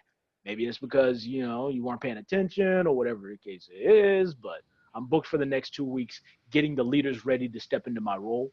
But after that, I need to talk to you. So let me see who's really serious about this. Pass your screening, pass all the basics, listen to it for a second, third, and fourth time if you're new to this. If you're experienced with this body of knowledge. And then at the end of that, you can matriculate up to the higher levels. But we put this gateway here on purpose. There are tons of members of our community who have heard this information in the past, whose egos are so inflated that they refuse to sit through a course and hear it again. The problem with that is that they've built their body of knowledge on a faulty foundation, an incomplete foundation. They tried to build too fast. And if you've tried to ever build on top of wet concrete, you know you got a recipe for destruction. This course is designed to lay down that concrete again, let it solidify so that you can build. That's all I got, family. Let's take about 15 minutes. Look, it's 2 o'clock. Well, 2:06. Nina Swali. Indalea. Dada. Giolangani Sanya. Look at her. My question is, I would like to, I'm interested in stepping into a position of leadership. I have not spoken with you yet because I was having difficulty at accessing the scheduling for the calls. And I just wanted to know, like, is there an alternative for us to schedule calls? Because when I was trying to open the Google Docs, I didn't have permission, so I wasn't able to update my availability. Yes. As we speak, we're setting up one of those automated booking systems that you all probably have worked with elsewhere online. So we ain't got to do it ghetto. You know what I mean? Like, put your name on a list. Now you'll be able to block out time, find the specific person you need to talk to, and then talk to them as well. There are a couple of breakdowns in communication in our organization because I lost the person that I used to answer the phones. All right. That particular sister also worked with me on a company that I owned called Legacy Web Services. When I sold that company off, she had to go with them. All right. So we're putting that together. We have somebody to answer the phones now. When y'all call that 1-800 number, somebody's actually going to pick up in the office now. Even if they don't, it's going to reroute to my personal cell phone and the leader's personal cell phone, so you all can use that number as well. If nobody picks up, then we'll get back to you. So we got that part solved. I am also still looking for a communications. I don't want to call it a director because that's not really what you do, but I'm also looking for somebody else to help handle all the requests and the emails that we get. Some of you all mentioned that, hey, I sent somebody to the organization, but they didn't get an email. Well, now here's what I want you all to do. Send them to unitedblackamerica.org/join. That way they can get into Slack automatically. All right. You don't have to wait for an email from me. And then when they get in, we'll screen them out there instead of screening them out before. Because Albions are going to get in there. Indians are going to get in there. People that got no business being in Slack, they're going to get in there. But we got hawk eyes on them. We watch them. We make them put up profile pictures. We make them jump through some hoops so we know who's in there. All right. So we're protecting you all. And even if they do get in, they can't see the work study group channel. They can't see any of the councils. Some of y'all can only see maybe 5 channels in Slack. There are 46 channels in Slack. Oh, wow. Really? And I'm getting smoked because every morning I wake up, it's like, you got 400 messages coming out of Slack, Mike. Even though in the general channel, y'all might see 1 or 2. Work study, y'all might see 1 or 2. Individual channels, y'all might see 1 or 2. Multiply that by 46. It gets tough. All right. So let me yield. Let's take 15 minutes. So from now until about, we can go until like 2:20, 2:30 if y'all want. So what do y'all got, fam? Oh, to answer the question, because I get off on one, to be able to schedule that, I'll put up a page for you all. Tomorrow, I'm taking the day off. I haven't even seen Black Panther yet. So I'm taking the day off. And I'm going to go see Black Panther, and I'm going to do nothing tonight for the first time in 2 months. Then I'm going to be back on tomorrow. I'll put that page up for you all then. So what else y'all got? I have a question. When I look at the continent of Africa and I look at Israel, I can't see how Israel is not part of Africa. Now, when I listen to the Black Jews or Black Israelites, when I listen to them long enough, it seems like the message is about the same as Pan-Africanism. Now, what's the difference? And how come they're against Africa, but they have this about the same general message as far as unification? Pride. I want to answer that, but I also want to let somebody else answer that. So I want to hear what you all think about that. Well, we have to define actually what they mean by when they call themselves Hebrew Israelites, because I mean that almost sounds religious to me as opposed to race. I agree. I think, and also, So I just wanted to real quick. I wanted to say that they come from a religious background, and that is like the Hebrew Israelites, and that is why their message is not inclusive of the rest of Black Africa. Some of them actually disassociate themselves from being Black, but that's a whole nother story. That's true, brother. Thank you. Let the other brother finish his thought, though. well, I don't know which brother it is, but it's Jason. The Hebrew Israelites, as far as I know, they don't consider those of us who know that we are Africans as their brother. This is Drew. I agree. Most of Hebrew Israelites, it's more religious on their end. It's more about the Jews.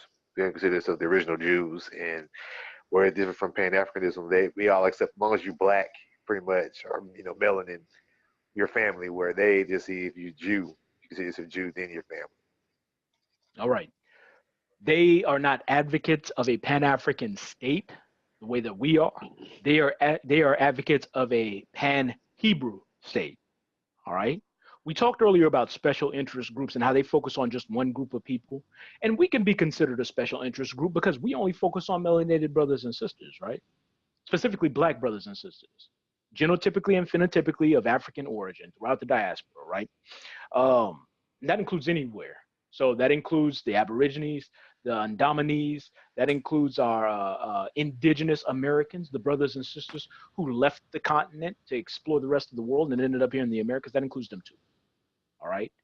So we focus on unifying our people, regardless of their religion. We don't have to be uniformed in our religion to be unified in our intention. All right. We don't have to be uniformed in our belief to be unified in our intention. And our intention is political sovereignty. All right. Political sovereignty for Black brothers and sisters throughout the diaspora. That includes the Hebrews. But when you talk to the Hebrews, their intentions don't include you if you're a Christian. Their intentions don't include you if you're a Kemite. Their intentions don't include you if you are an atheist or an agnostic. Their intentions don't include you if you call yourself an African. Mm-hmm. Our conversation with Tazariak from the ISUPK, which is just one branch of the Hebrews, right, gives you confirmation of that. He talks about that, right? And even though I was cordial in our conversation, we get into it often. Every time I go and see him, we get into it about one aspect or another. Because my question to him is, when you going to join United Black America? Laughingly. He was like, when are you going to declare your true spiritual heritage? So,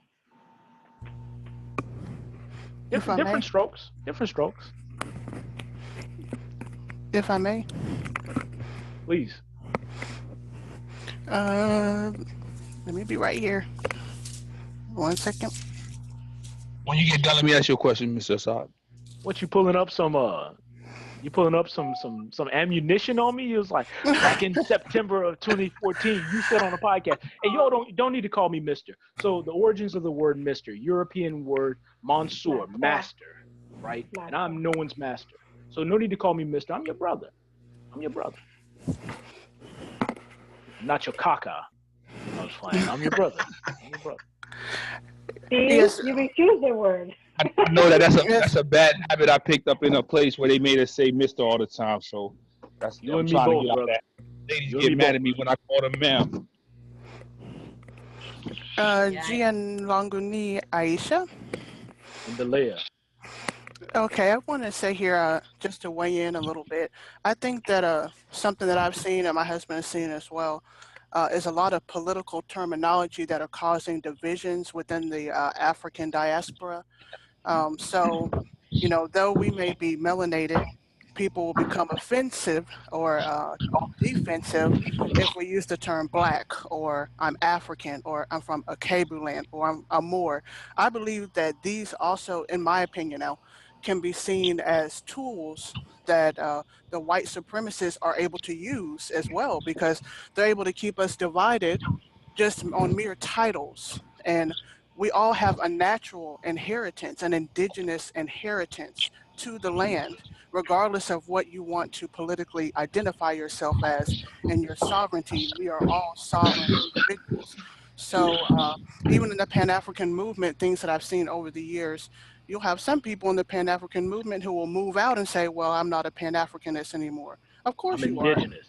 Of Right. course, you see, it's going back to a dispute between terminology, whereas we're all, and that's keeping us all divided from actually the grandeur or the master plan, while our enemies are creating more devices of white supremacy to keep us bound while we're standing on the corner just arguing about who's in line with Kemet, who's in line with the Israelites, who's in line with the Well Moors. said. Well said, John. While I do think it's important for us to understand our identity and establish our identity clearly, I absolutely believe that at the end of the day, do you come from Africa and do you possess the biological markers of an African? If the answer is yes, then call yourself what you want to. I'm indigenous. You possess the biological markers of an African? Yes. And I call you black, right? So when we're talking about Kemet, we've got to understand the difference between race, ethnicity, and nationality, first of all. Race is the one thing that we can't change. So that should be the one thing that we unify around. If you possess the biological markers of an African, then that's your race. You can't change that. I don't care how much whitening and lightening cream that you use. I don't care how much plastic surgery you get. I don't care how much texturizers you put in your hair. There are certain things that you can't change at the genetic level. That conversation is over with. Now, if you're talking about ethnicity, you might possess a different ethnicity. You might possess a different nationality. Well, I'm not black, I'm Jamaican. Jamaican is your nationality. You're still black. I call you black. All right? Well, I'm a Moor. Moor is your nationality. You're still black. Well, I'm a Hebrew Israelite. That's your ethnicity. You're still black. All right? Let me read you all this. A sister sent me this after she dropped out of the organization. She wrote, "Who gave you the title black? What definition does Black's Law Dictionary have of the word black?" As if Black's Law Dictionary is the end all and be all. Because we got to remember, even though we use that definition, that book was written by our enemies. Exactly. Everybody throws around Black's Law Dictionary like it's the Bible. Exactly. Moving forward, she also writes this: "Is black a status, a nationality, a race, or an ethnicity? And how can you prove it?" Let me write you all this. Let me read you all this, because here's what she sent me. "Starting with the binding contract of the birth certificate, we are all slaves. We're all chattel property. We're all 3/5 of a human being. A remedy to gain immediate standing at the law level is to stop calling yourself black and identify as white." This is what she wrote me. She said that a remedy to gain immediate, this is what she got from the Moors, a remedy to gain immediate standing at the law level.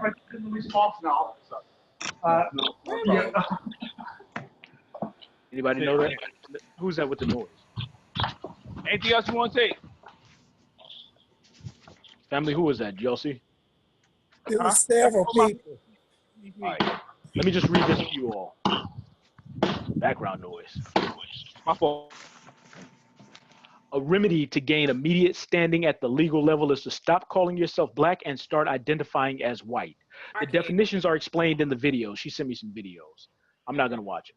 Black is identified as a racial group. What racial group in Africa identify themselves as black or as a racial group? Not any. White is identified as the original people of North Africa, Middle East, and Europe. All these original people have melanin, and Europe is named after an Ethiopian princess anyway. The main focus here is to immediately stop calling yourself black, claim your status as a human being. This is simply done by filling out the SF 181. SF stands for Standard Form 181. Standard forms are government documents. Exactly. Which means that you're trying to get permission. Exactly. And I just want to say too, because I witnessed this the other day in court, a Moor came into court and tried to establish jurisdiction with the court. Okay, and I'm familiar with it. I'm familiar with the process. However, I pointed this out to the brother once they convicted him. Okay, when he came out of the courtroom, I told him, these people, you're giving them authority still in entering into this conversation. They can either choose to uphold what you are saying or disregard what you are saying, because we've given them that authority. So guess what? They chose to ridicule, mock, and disregard, and at the end of the day, slap him with fines, try to arrest him on false pretenses and unlawfully, and make him sign, regardless of how he tried to sign on the document, his given or slave name, and still walk out the door paying all $900. So what I'm saying here is, we're giving them the permission to either uphold these documents if you choose to enter into these contracts and documents with them. You're giving them that permission. Okay, they are not going to bow down their system of white supremacy to uphold your sovereign national rights. You cannot give them that authority. That's my opinion. And Well, it goes along with the said Dred Dada. Scott decision. It goes along with the Supreme Court, Scott versus Sanford is still in effect. Mm-hmm. So here's the thing with that. So there are two approaches. Number one, you can dissolve your citizenship, and you can dissolve your citizenship, right? You can follow that process. But if you don't have a nationality, that makes you an individual without a state.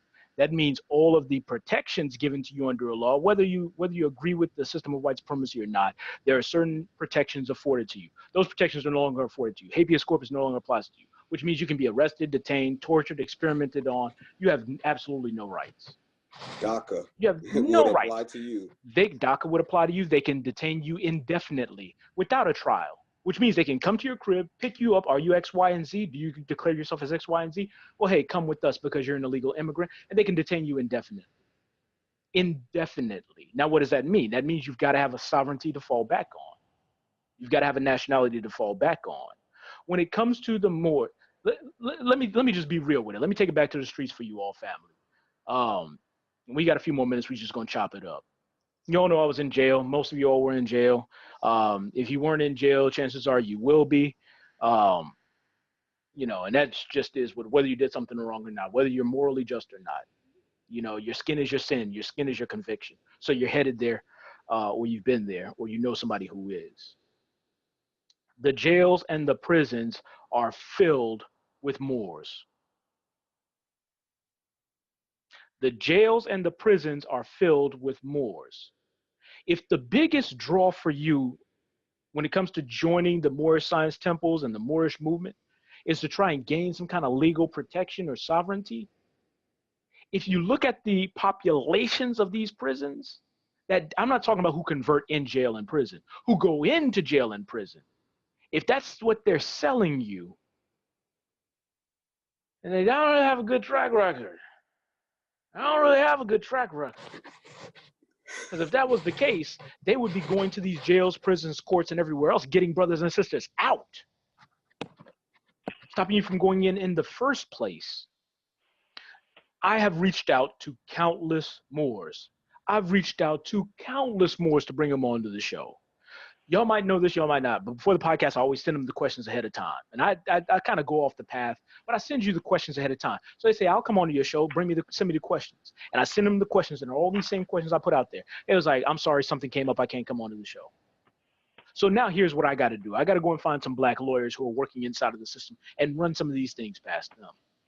And then I'm going to bring those shows and that information to you all. Now, of course, these are agents working inside of the system, so they're going to have their own perspectives and biases painted by the system of white supremacy. But one thing they do know is they do know the letter of the law once you're talking about this jurisdiction, once you're talking about United States sovereignty, depending on the area of law that they work in. Can't find too many black constitutional lawyers, but I'm going to look for them. If y'all know them, put them on the radar, fam. How y'all feel? Pardon me. So-called lawyers, we can tell you right now, that's usually like the joke. That whole sovereignty, black sovereignty, the Moorish movement, it's a joke.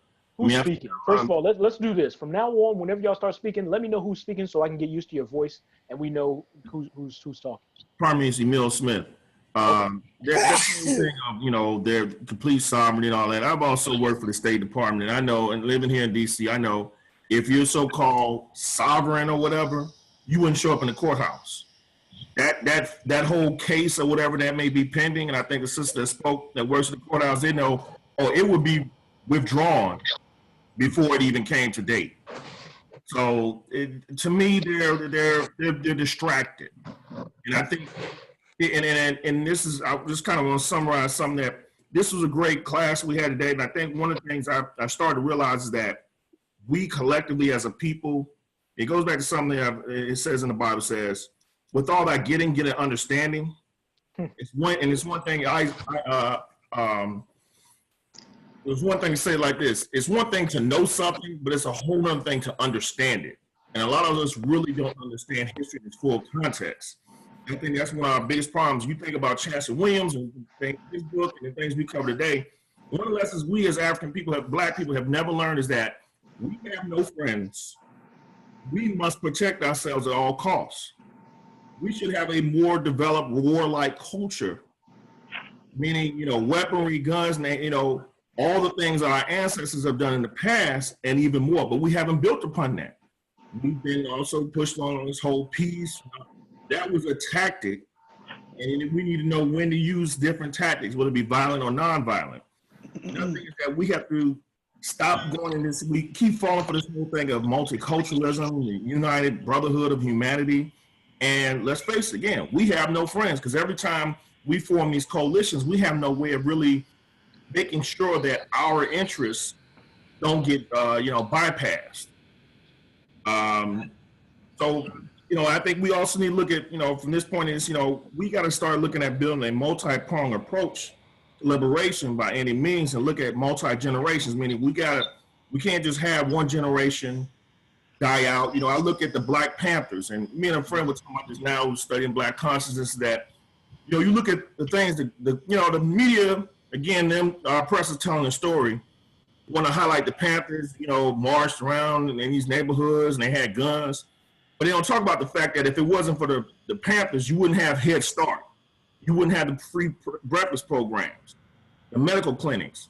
After they were disbanded, how come other Black institutions on a mass scale didn't try to pick up some of those programs and build upon it? Imagine. I want to go a step further.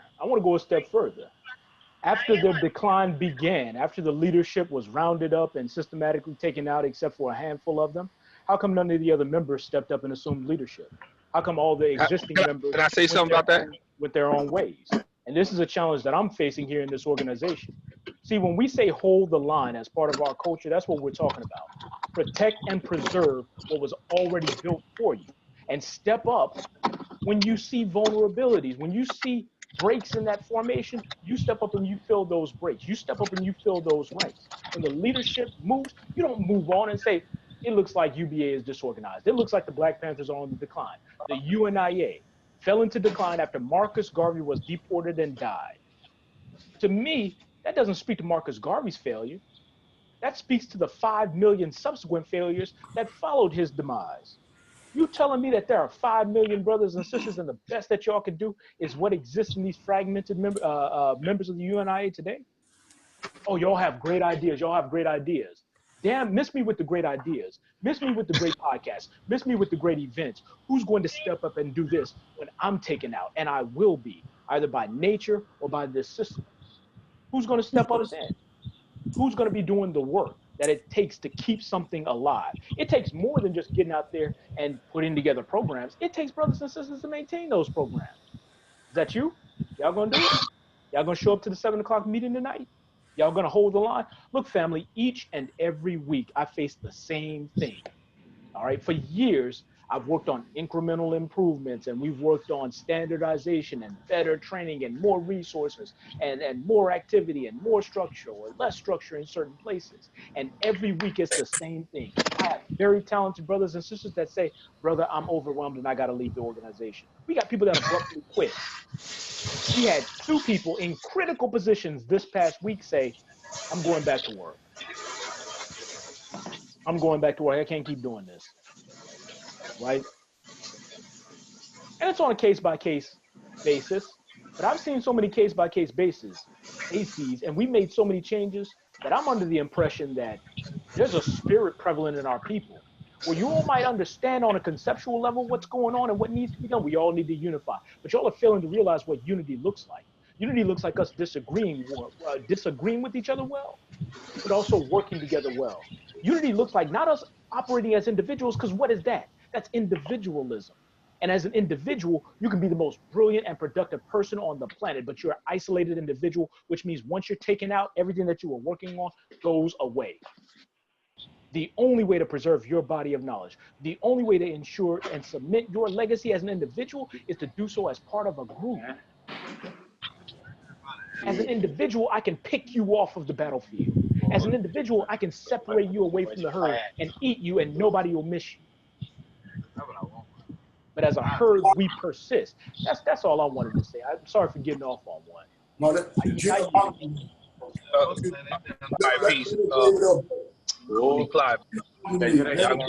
Hold on, brother. Give me 2 seconds. Let me see who that is talking. Let me This is Gina Long. This is Leonard David L. Bay.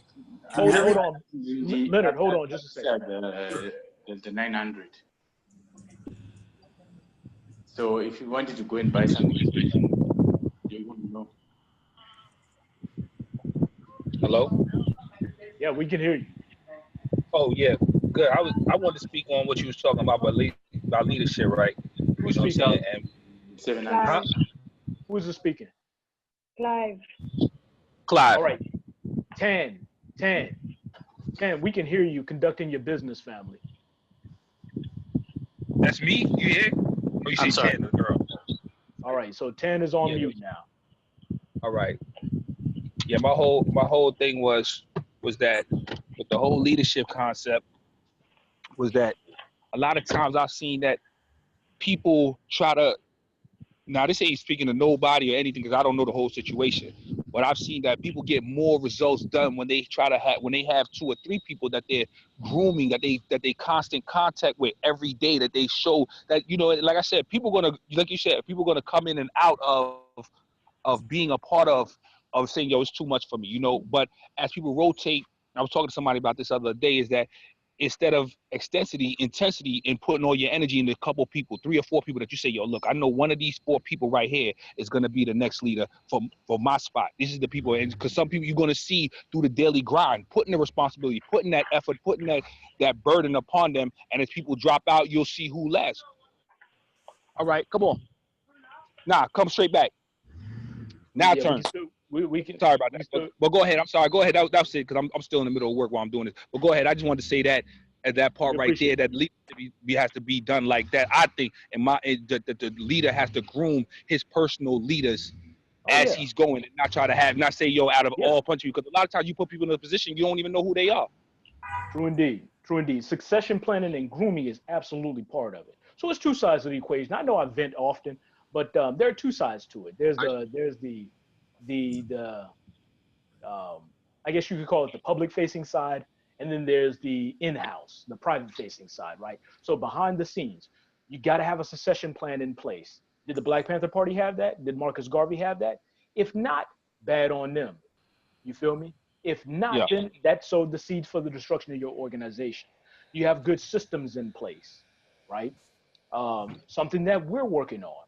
Systems development is ongoing and it's evolutionary. So as technology improves, so what are systems, family? Y'all remember this from week 2? 3 Ps. Planning, preparation, and performance.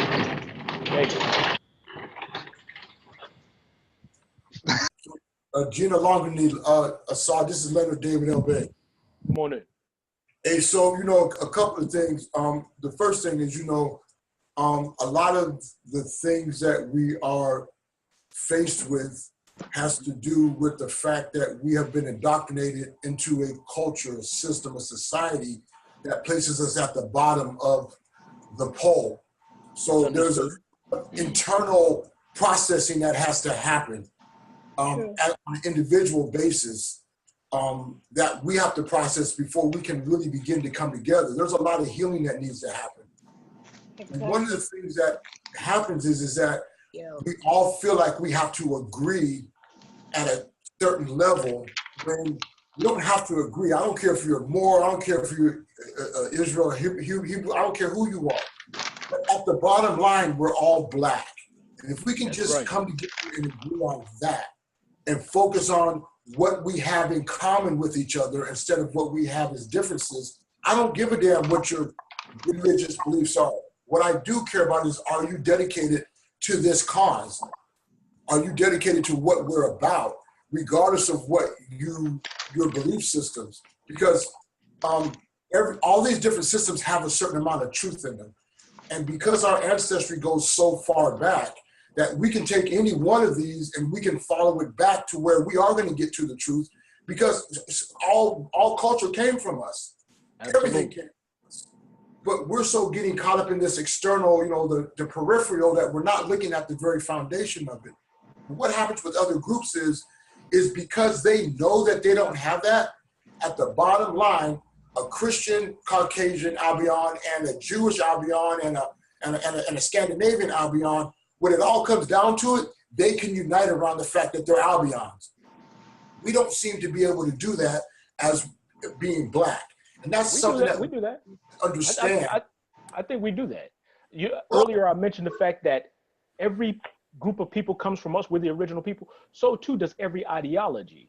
I don't care if we're talking about Ayurvedic medicine, and then we can get into Buddhism and all these spiritual systems and all these ideas come from us and they originate from us. So brother, you're 100% right. But when it comes to coming together and healing, right? Let me make this point. The healing comes after the war is won. Let me say that again, family. The healing comes after the war is won. But Assad, think about this though. But think about this. But if we are wounded in a way where we don't even like ourselves or see ourselves as being valuable for who we are, we have to heal that first before we can begin to embrace each other. I don't think that's the case, family. I agree. We're into philosophy now, because if we look at Zimbabwe, if we look at all these freedom fights that happened, right? Our brothers and sisters were wounded. Our brothers and sisters were disenfranchised. Our brothers and sisters were mentally ill and emotionally damaged. But they said, before we do anything, we need to remove this threat.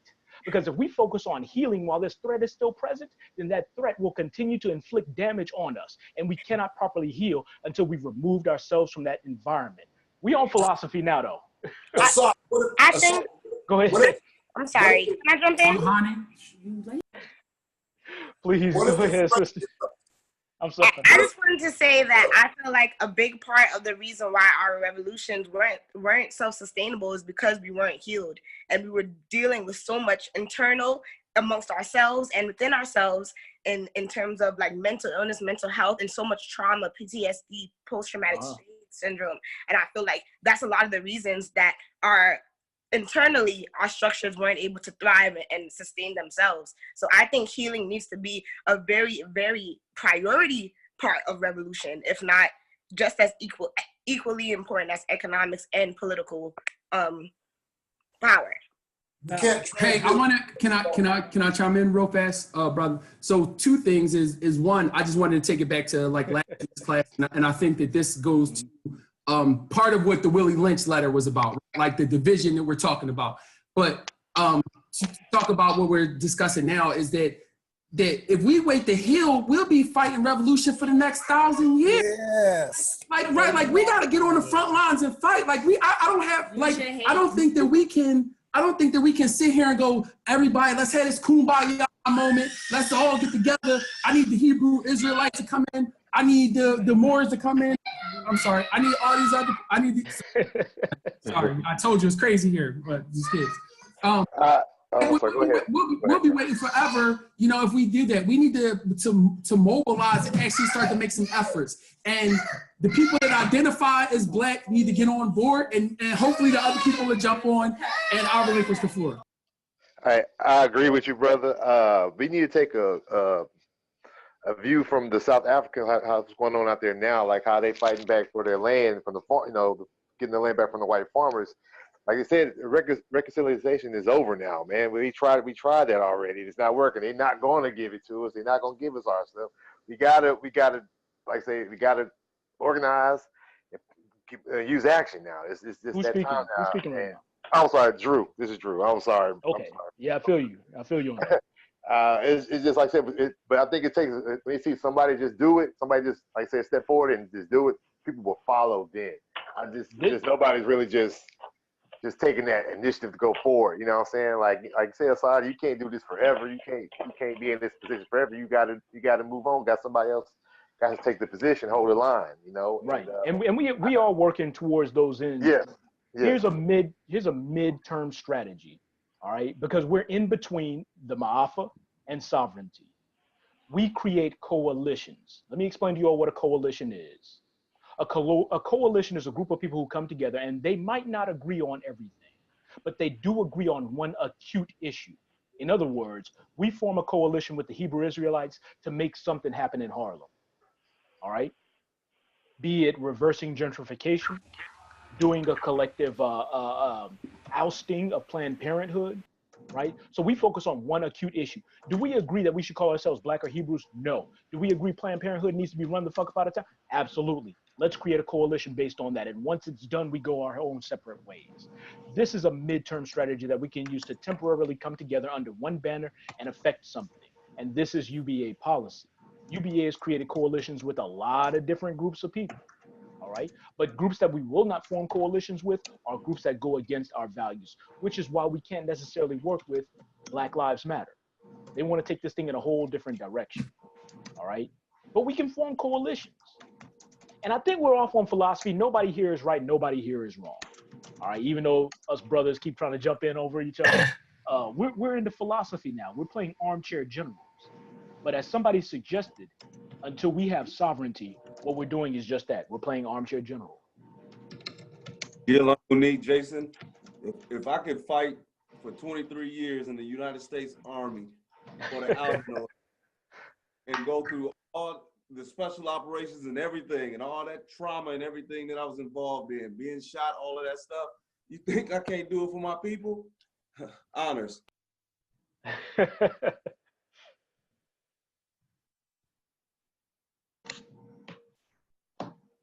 And I jump in. Please do. Break us brothers up. No. Mina Longuni, Cynthia. No, I can't break you guys up because there are a lot of facts that I don't have. So I don't want to just put my opinion right there. But looking at it from outside, I would say, because I just joined in, as I said, I do agree with the sister that said that we do need to heal. Don't throw stones, just wait. Because how do we know where we're going? You know, what I'm saying is, you were asking the question in Slack, like, what do we do with the people who know the truth, who don't want to know the truth, and what do we do with our brothers and sisters about that? And I talk about the frog tail. Even though we fight, okay, and we get our freedom or whatever you plan on doing, if we didn't plan ahead of time to know what we're gonna do once we are, free, this is not going anywhere. You can't shoot at a target you can't see. Well said. That's just my opinion, my just humble opinion. We appreciate it. That's why we have the Pan-African Congress on an annual basis. That's what those, I made mention of the Pan-African Congress, the Pan-African Conference, the National Negro Convention. That's what those are for. And as of now, the only disciplined conference that we have on a regular basis is the Pan-African Congress every August. Look, family, I know everybody on YouTube is putting together their events. Every YouTube personality, big and small, they want you to come out to their event. They want you to come out to their talk. They want to come out to their roundtable discussion on getting on code, right? But the only place where discussion becomes policy is at the Pan-African Congress. You're talking about your direct link to the AU, the African Union. And through the African Union, you're talking about your direct link with all these different alliances in the Pan-African community.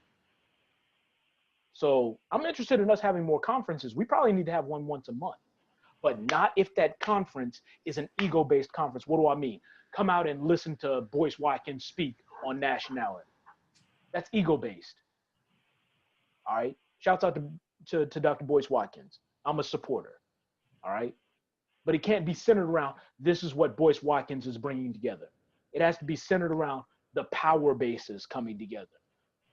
You have a representative from ECOWAS that's capable of making policy, right?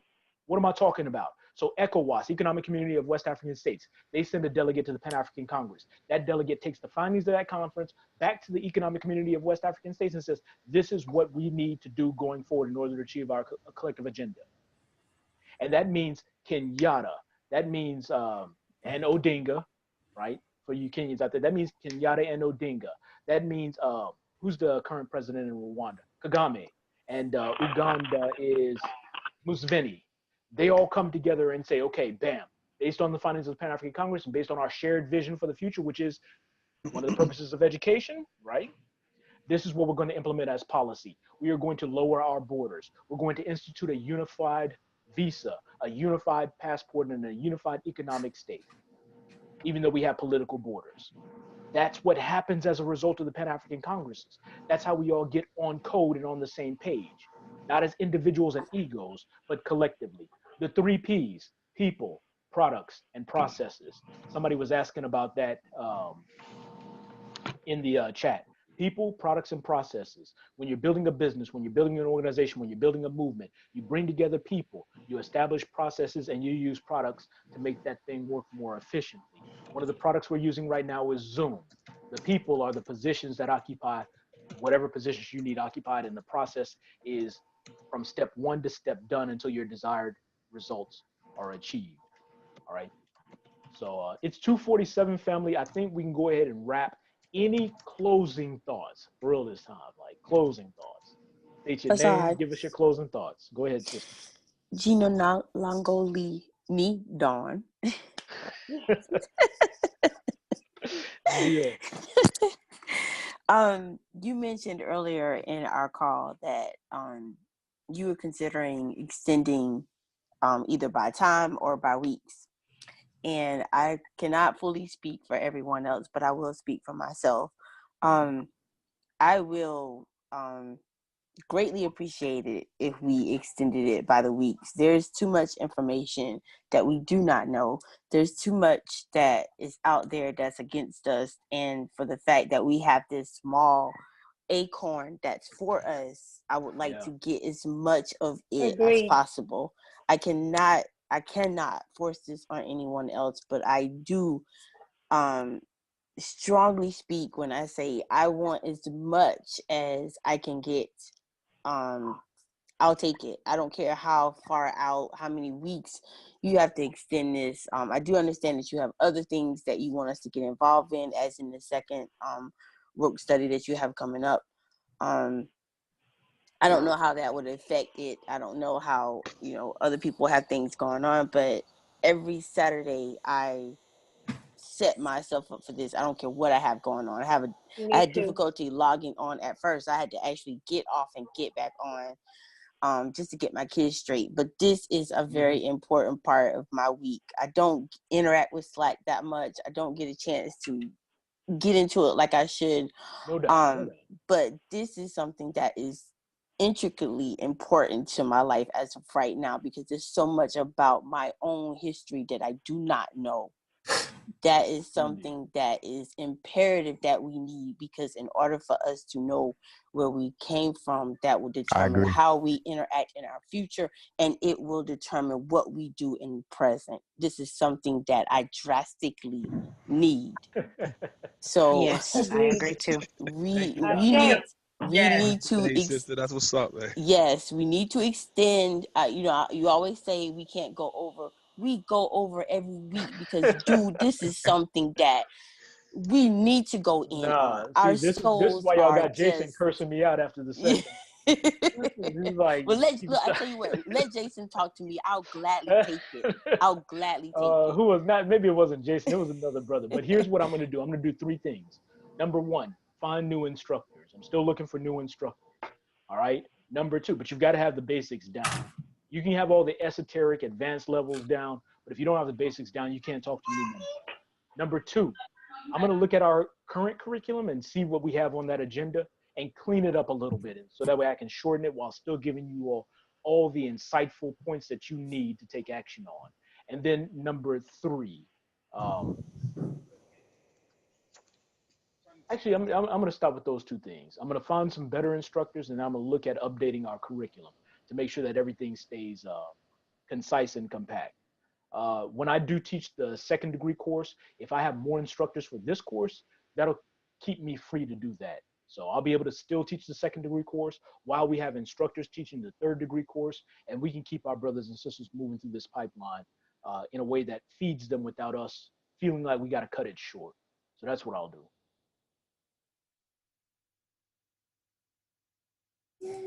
Brother Assad, can I ask one question? First to like one person teaching the module, or does it have to be like the same person all throughout the course? I would like some continuity per course because you all get used to me, and then when I throw like 5 people into the mix, like, well, who are we hearing from this week? And you all might not like my teaching style. Some of you will love it. Some of you are like ambivalent to it, but at least there's continuity, so you get some comfort there. If I could find 3 instructors, we can teach 3 nights a week. The benefit to that is if you can't make Saturday, you can make Wednesday. You can't make Wednesday, you can make Monday. We used to teach this twice a week, right? So I'd have a Monday night and a Tuesday night. Some of you all remember that. And I would teach the exact same course both nights, and I'd have brothers and sisters who sit through both courses and be like, I got something from both of them. And both of them would be packed out. So if I can get 3 instructors, we can teach all week, right? And then if you can't make one, you can make another. Or if you miss a lot of it because of technical difficulties on Monday, you can sit in on Tuesday. And it's always a different vibe because you got different brothers and sisters adding on to the conversation too. So that's what I'm going to do. Not only am I going to have a variety of instructors, but a variety of time.